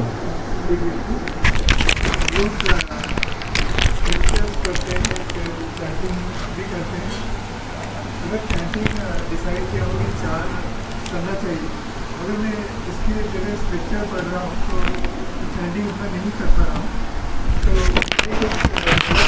अनजाने से बहुत चीज़ें गलत करते हैं। तो जो भी इसके लिए जो सीन क्रिएट करता है उसको कैसे दूर किया जा सकता है? ओके, पहला एस्पेक्ट आपका है कि हमें चैंटिंग करते हैं और हम लोग रीडिंग करते हैं, हियरिंग करते हैं, तो हाँ दोनों को बैलेंस करना चाहिए। सपोज आप फिजिक्स पढ़ते हैं, केमिस्ट्री पढ़ते हैं, मैथ्स पढ़ते हैं, आप तीनों पढ़ेंगे तभी जाके IIT क्रैक करेंगे ना। आप दिन भर फिजिक्स पढ़ेंगे और केमिस्ट्री छुएंगे नहीं तो दिक्कत हो जाएगी, सेक्शुअल कट ऑफ नहीं निकलेगा। तो ऐसे शुरुआत में श्रवण कीर्तन दोनों कंपलसरी है। तो दोनों में से कुछ भी डिसरिगार्ड नहीं कर सकते। ट्रेन को दोनों ट्रैक चाहिए, रेलगाड़ी को दोनों पटरी चाहिए। केवल लेफ्ट अच्छी है, राइट वाली अच्छी नहीं है तो गाड़ी गिर जाएगी। तो आपको चैंटिंग तो करना ही है, लेकिन रीडिंग हियरिंग भी करना पड़ेगा, क्योंकि why to do that and to understand the same thing from many aspects of this world. तो ये ज़रूरी है कि हम अपने इंटेलिजेंस को, खासकर जो स्टूडेंट्स हैं या जो लोग इंटेलेक्चुअल बैकग्राउंड से हैं, उनको, हम लोग बहुत सारी किताबें पढ़ते हैं, मोटी मोटी किताबें पढ़ते हैं, है ना। तो अगर हम स्पिरिचुअल बुक्स नहीं पढ़ेंगे तो हमारी बुद्धि को हम कन्विंस नहीं कर पाएंगे to do it in with the right kind of intensity. तो इसलिए अगर हम 4 माला जप करते हैं और 15 मिनट गीता पढ़ते हैं फॉर एग्जाम्पल, तो वो करना अच्छा है एज कम्पेयर टू 8 माला जप करना और कुछ भी पढ़ाई नहीं करना। It's better to do both, maybe lesser, लेकिन दोनों करना अच्छा है। समझ गए?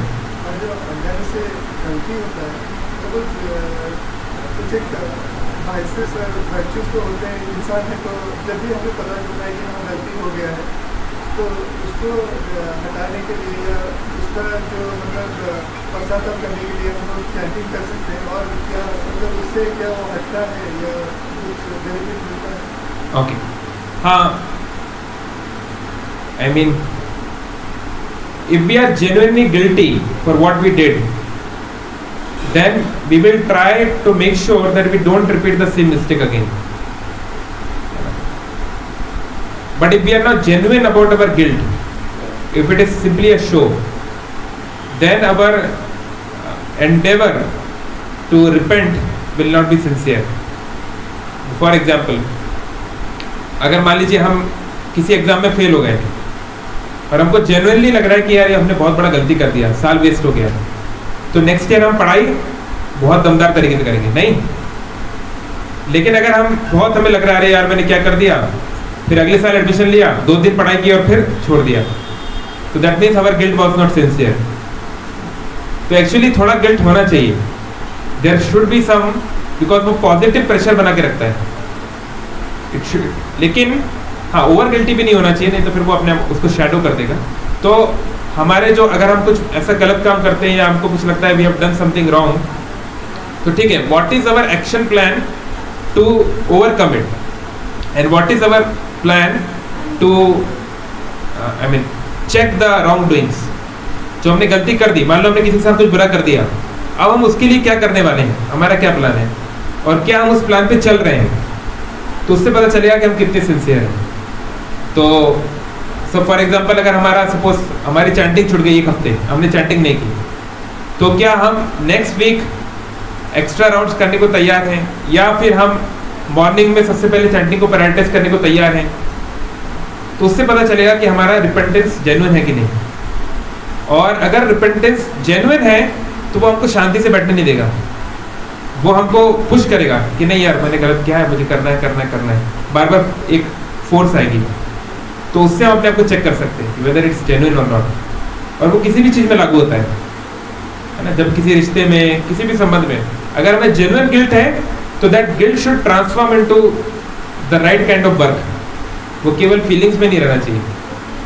नहीं तो कई बार लोग बोल देते हैं आई एम सॉरी, मतलब सॉरी शब्द को भी सॉरी लगता है कि काहे बोल रहा है यार ये क्योंकि दे डोंट मीन इट। हम ऐसे बोल देते हैं आई एम सॉरी, बस हो गया ना, बस छोड़ो लेकिन if we are sorry then what we are going to do about it. अब हम उस व्यक्ति के लिए क्या कर सकते हैं, हम उस चीज़ को रेक्टिफाई करने के लिए क्या कर सकते हैं। अगर हम उस पर काम कर रहे हैं देन इट्स फाइन, क्योंकि गलती तो हम सबसे होती ही है। लेकिन अगर हम केवल फॉर्मेलिटी कर रहे हैं, केवल दिखावा कर रहे हैं, तो संसार के लोगों को तो हम बेवकूफ़ बना सकते हैं, बट गुरु को, कृष्ण को बेवकूफ़ नहीं बना पाएंगे। तो स्पिरिचुअली तो वी हैव टू बी, क्योंकि यहाँ तो भगवान और हमारे बीच की बात है, तो यहाँ किसी को बेवकूफ़ बनाने की बात है ही नहीं। तो इसलिए स्पिरिचुअली एटलीस्ट, और अगर वैसे हर जगह लाइफ में, लेकिन at least spiritually we should make sure that we use the guilt in order to transform our habits और अवर लाइफस्टाइल और व्हाट एवर रिक्वायर्ड। चलो, थैंक यू, हरे कृष्णा।